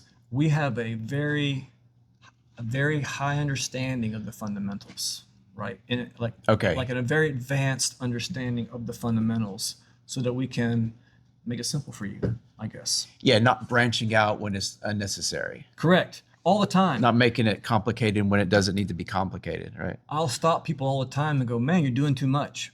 Yeah. Why'd you go and do Oh, all that? that's interesting. Why'd you go and do all that That's other stuff valuable. for?" Right. Well, Yeah. you just lost everything because of that. Right, right, right. You had a great position. You're in a good place. You've heard Or there's time or energy. Yeah. time and energy expenditures and stuff like that. That's a big one for us as well. Saving energy, and that can be boring also. If you want to save energy, you're not in a scramble for 5 minutes straight. That's you want to be athletic and train for that type of thing. So What do you think has been the biggest struggle through this journey of oh yours? man, that's an easy one for me. The jiu-jitsu lie. Okay. What is that? I'm gonna Educate me. get more flexible. Jiu-jitsu is gonna help me with. It's gonna break you. Is what it's gonna do, right? If you get more flexible, you're not gonna like how that happened. More than likely, if just training is gonna make you flexible. All the things that they say about jiu-jitsu, It's not good. gymnastics. It's good for this. It's good for that. Like, it's literally the worst thing for your body to Okay. do jiu-jitsu, because we are anti-chiropractors. We are intentionally bending you and twisting you in ways to break you all the time, the whole time. So I think enough people. But if you really want to know the very best way to protect yourself, yeah, well, if that's the purpose, and you want have fun doing it, sure. yeah. Now, okay. It also depends on your training partners, right? If you get some cool training partners that aren't out to just break you, which we have plenty here, by the way, and I think that's I feel like we're probably maybe one of the nicer places to train Nicer, at. yeah. You know what I mean? Kinder places. Because I feel like we don't have. I mean, we only have a few like guys that are way into like the sport of it. Most of our students are, they have jobs, they have families, and they want to learn jiu-jitsu, but they're not interested in like Getting hurt, taping hurting up others. and like just getting crazy after it. So there's that. Okay, that's nice. Yeah. I mean, it's already hard enough Yeah. because like The very nature of it is sure, it's already because people just want to resist, like when they train. Oh. There's so much resisting going on that injuries happen and stuff like that. Like the tap, people don't want to tap, and because tapping affects your ego or whatever. And Okay. and like if people could just be okay with losing and tapping, and use that as a learning experience instead of letting their ego get bothered Be by more it, worried about the they would- learning They would do a lot technique. better with this. Yeah, yeah. Just like, hey, don't worry about winning right now. It's totally irrelevant. You're here to learn. You're not here to win. You have to get over that. Yeah, you have to lose to learn. You have to. and if you're open to that, you will learn. But if you just get mad about losing, then you're not gonna. There's no takeaway except I'm just mad. Yeah, this is a place to learn, not to It's a fight. place to learn. And so we consider ourselves a school and not a gym, because this is a teaching environment. We're here to teach you a thing. Right. So we like to use the word school over gym for that reason. Got it. Yeah. What do you think is your at this point? I know it can always change. Your ultimate goal for this place. Well, Are you living it now, or do you think there's something beyond this in any aspect of it? I think a mega school is a disaster, and so I want to Mega school being like different locations. A mega school meaning one like location. 200, 300 students. Okay, got it. Like 200, 300 students. I feel like just weird things happen with the little factions that get created in there, and there's always breakups, and so Okay. I've always said like 100. Socially, it can be Correct. The more people, of course, that's More people, different personality Yeah. types, and in jiu-jitsu, a crazy thing is happening in jiu-jitsu right now too, where I'll call it like there's like conservative jiu-jitsu, right, and more like the opposite. So you have like and we're maybe more conservative because we still do the gi, we still wear white gis. You know, we're kind of traditional. We still think respect is important. Like we line up and bow in for class. Where I think there's this movement now where I am the customer, right? And so when the student is the customer, Yeah. it gets weird. You know what I mean? Like, you know what I mean? Like, Right, there's right. no loyalty to your school. You know, it's just a strange thing that's happening right now, and it's whatever. It's just something that I've noticed and So you're definitely not going in. I wouldn't like want to an get extreme- any bigger.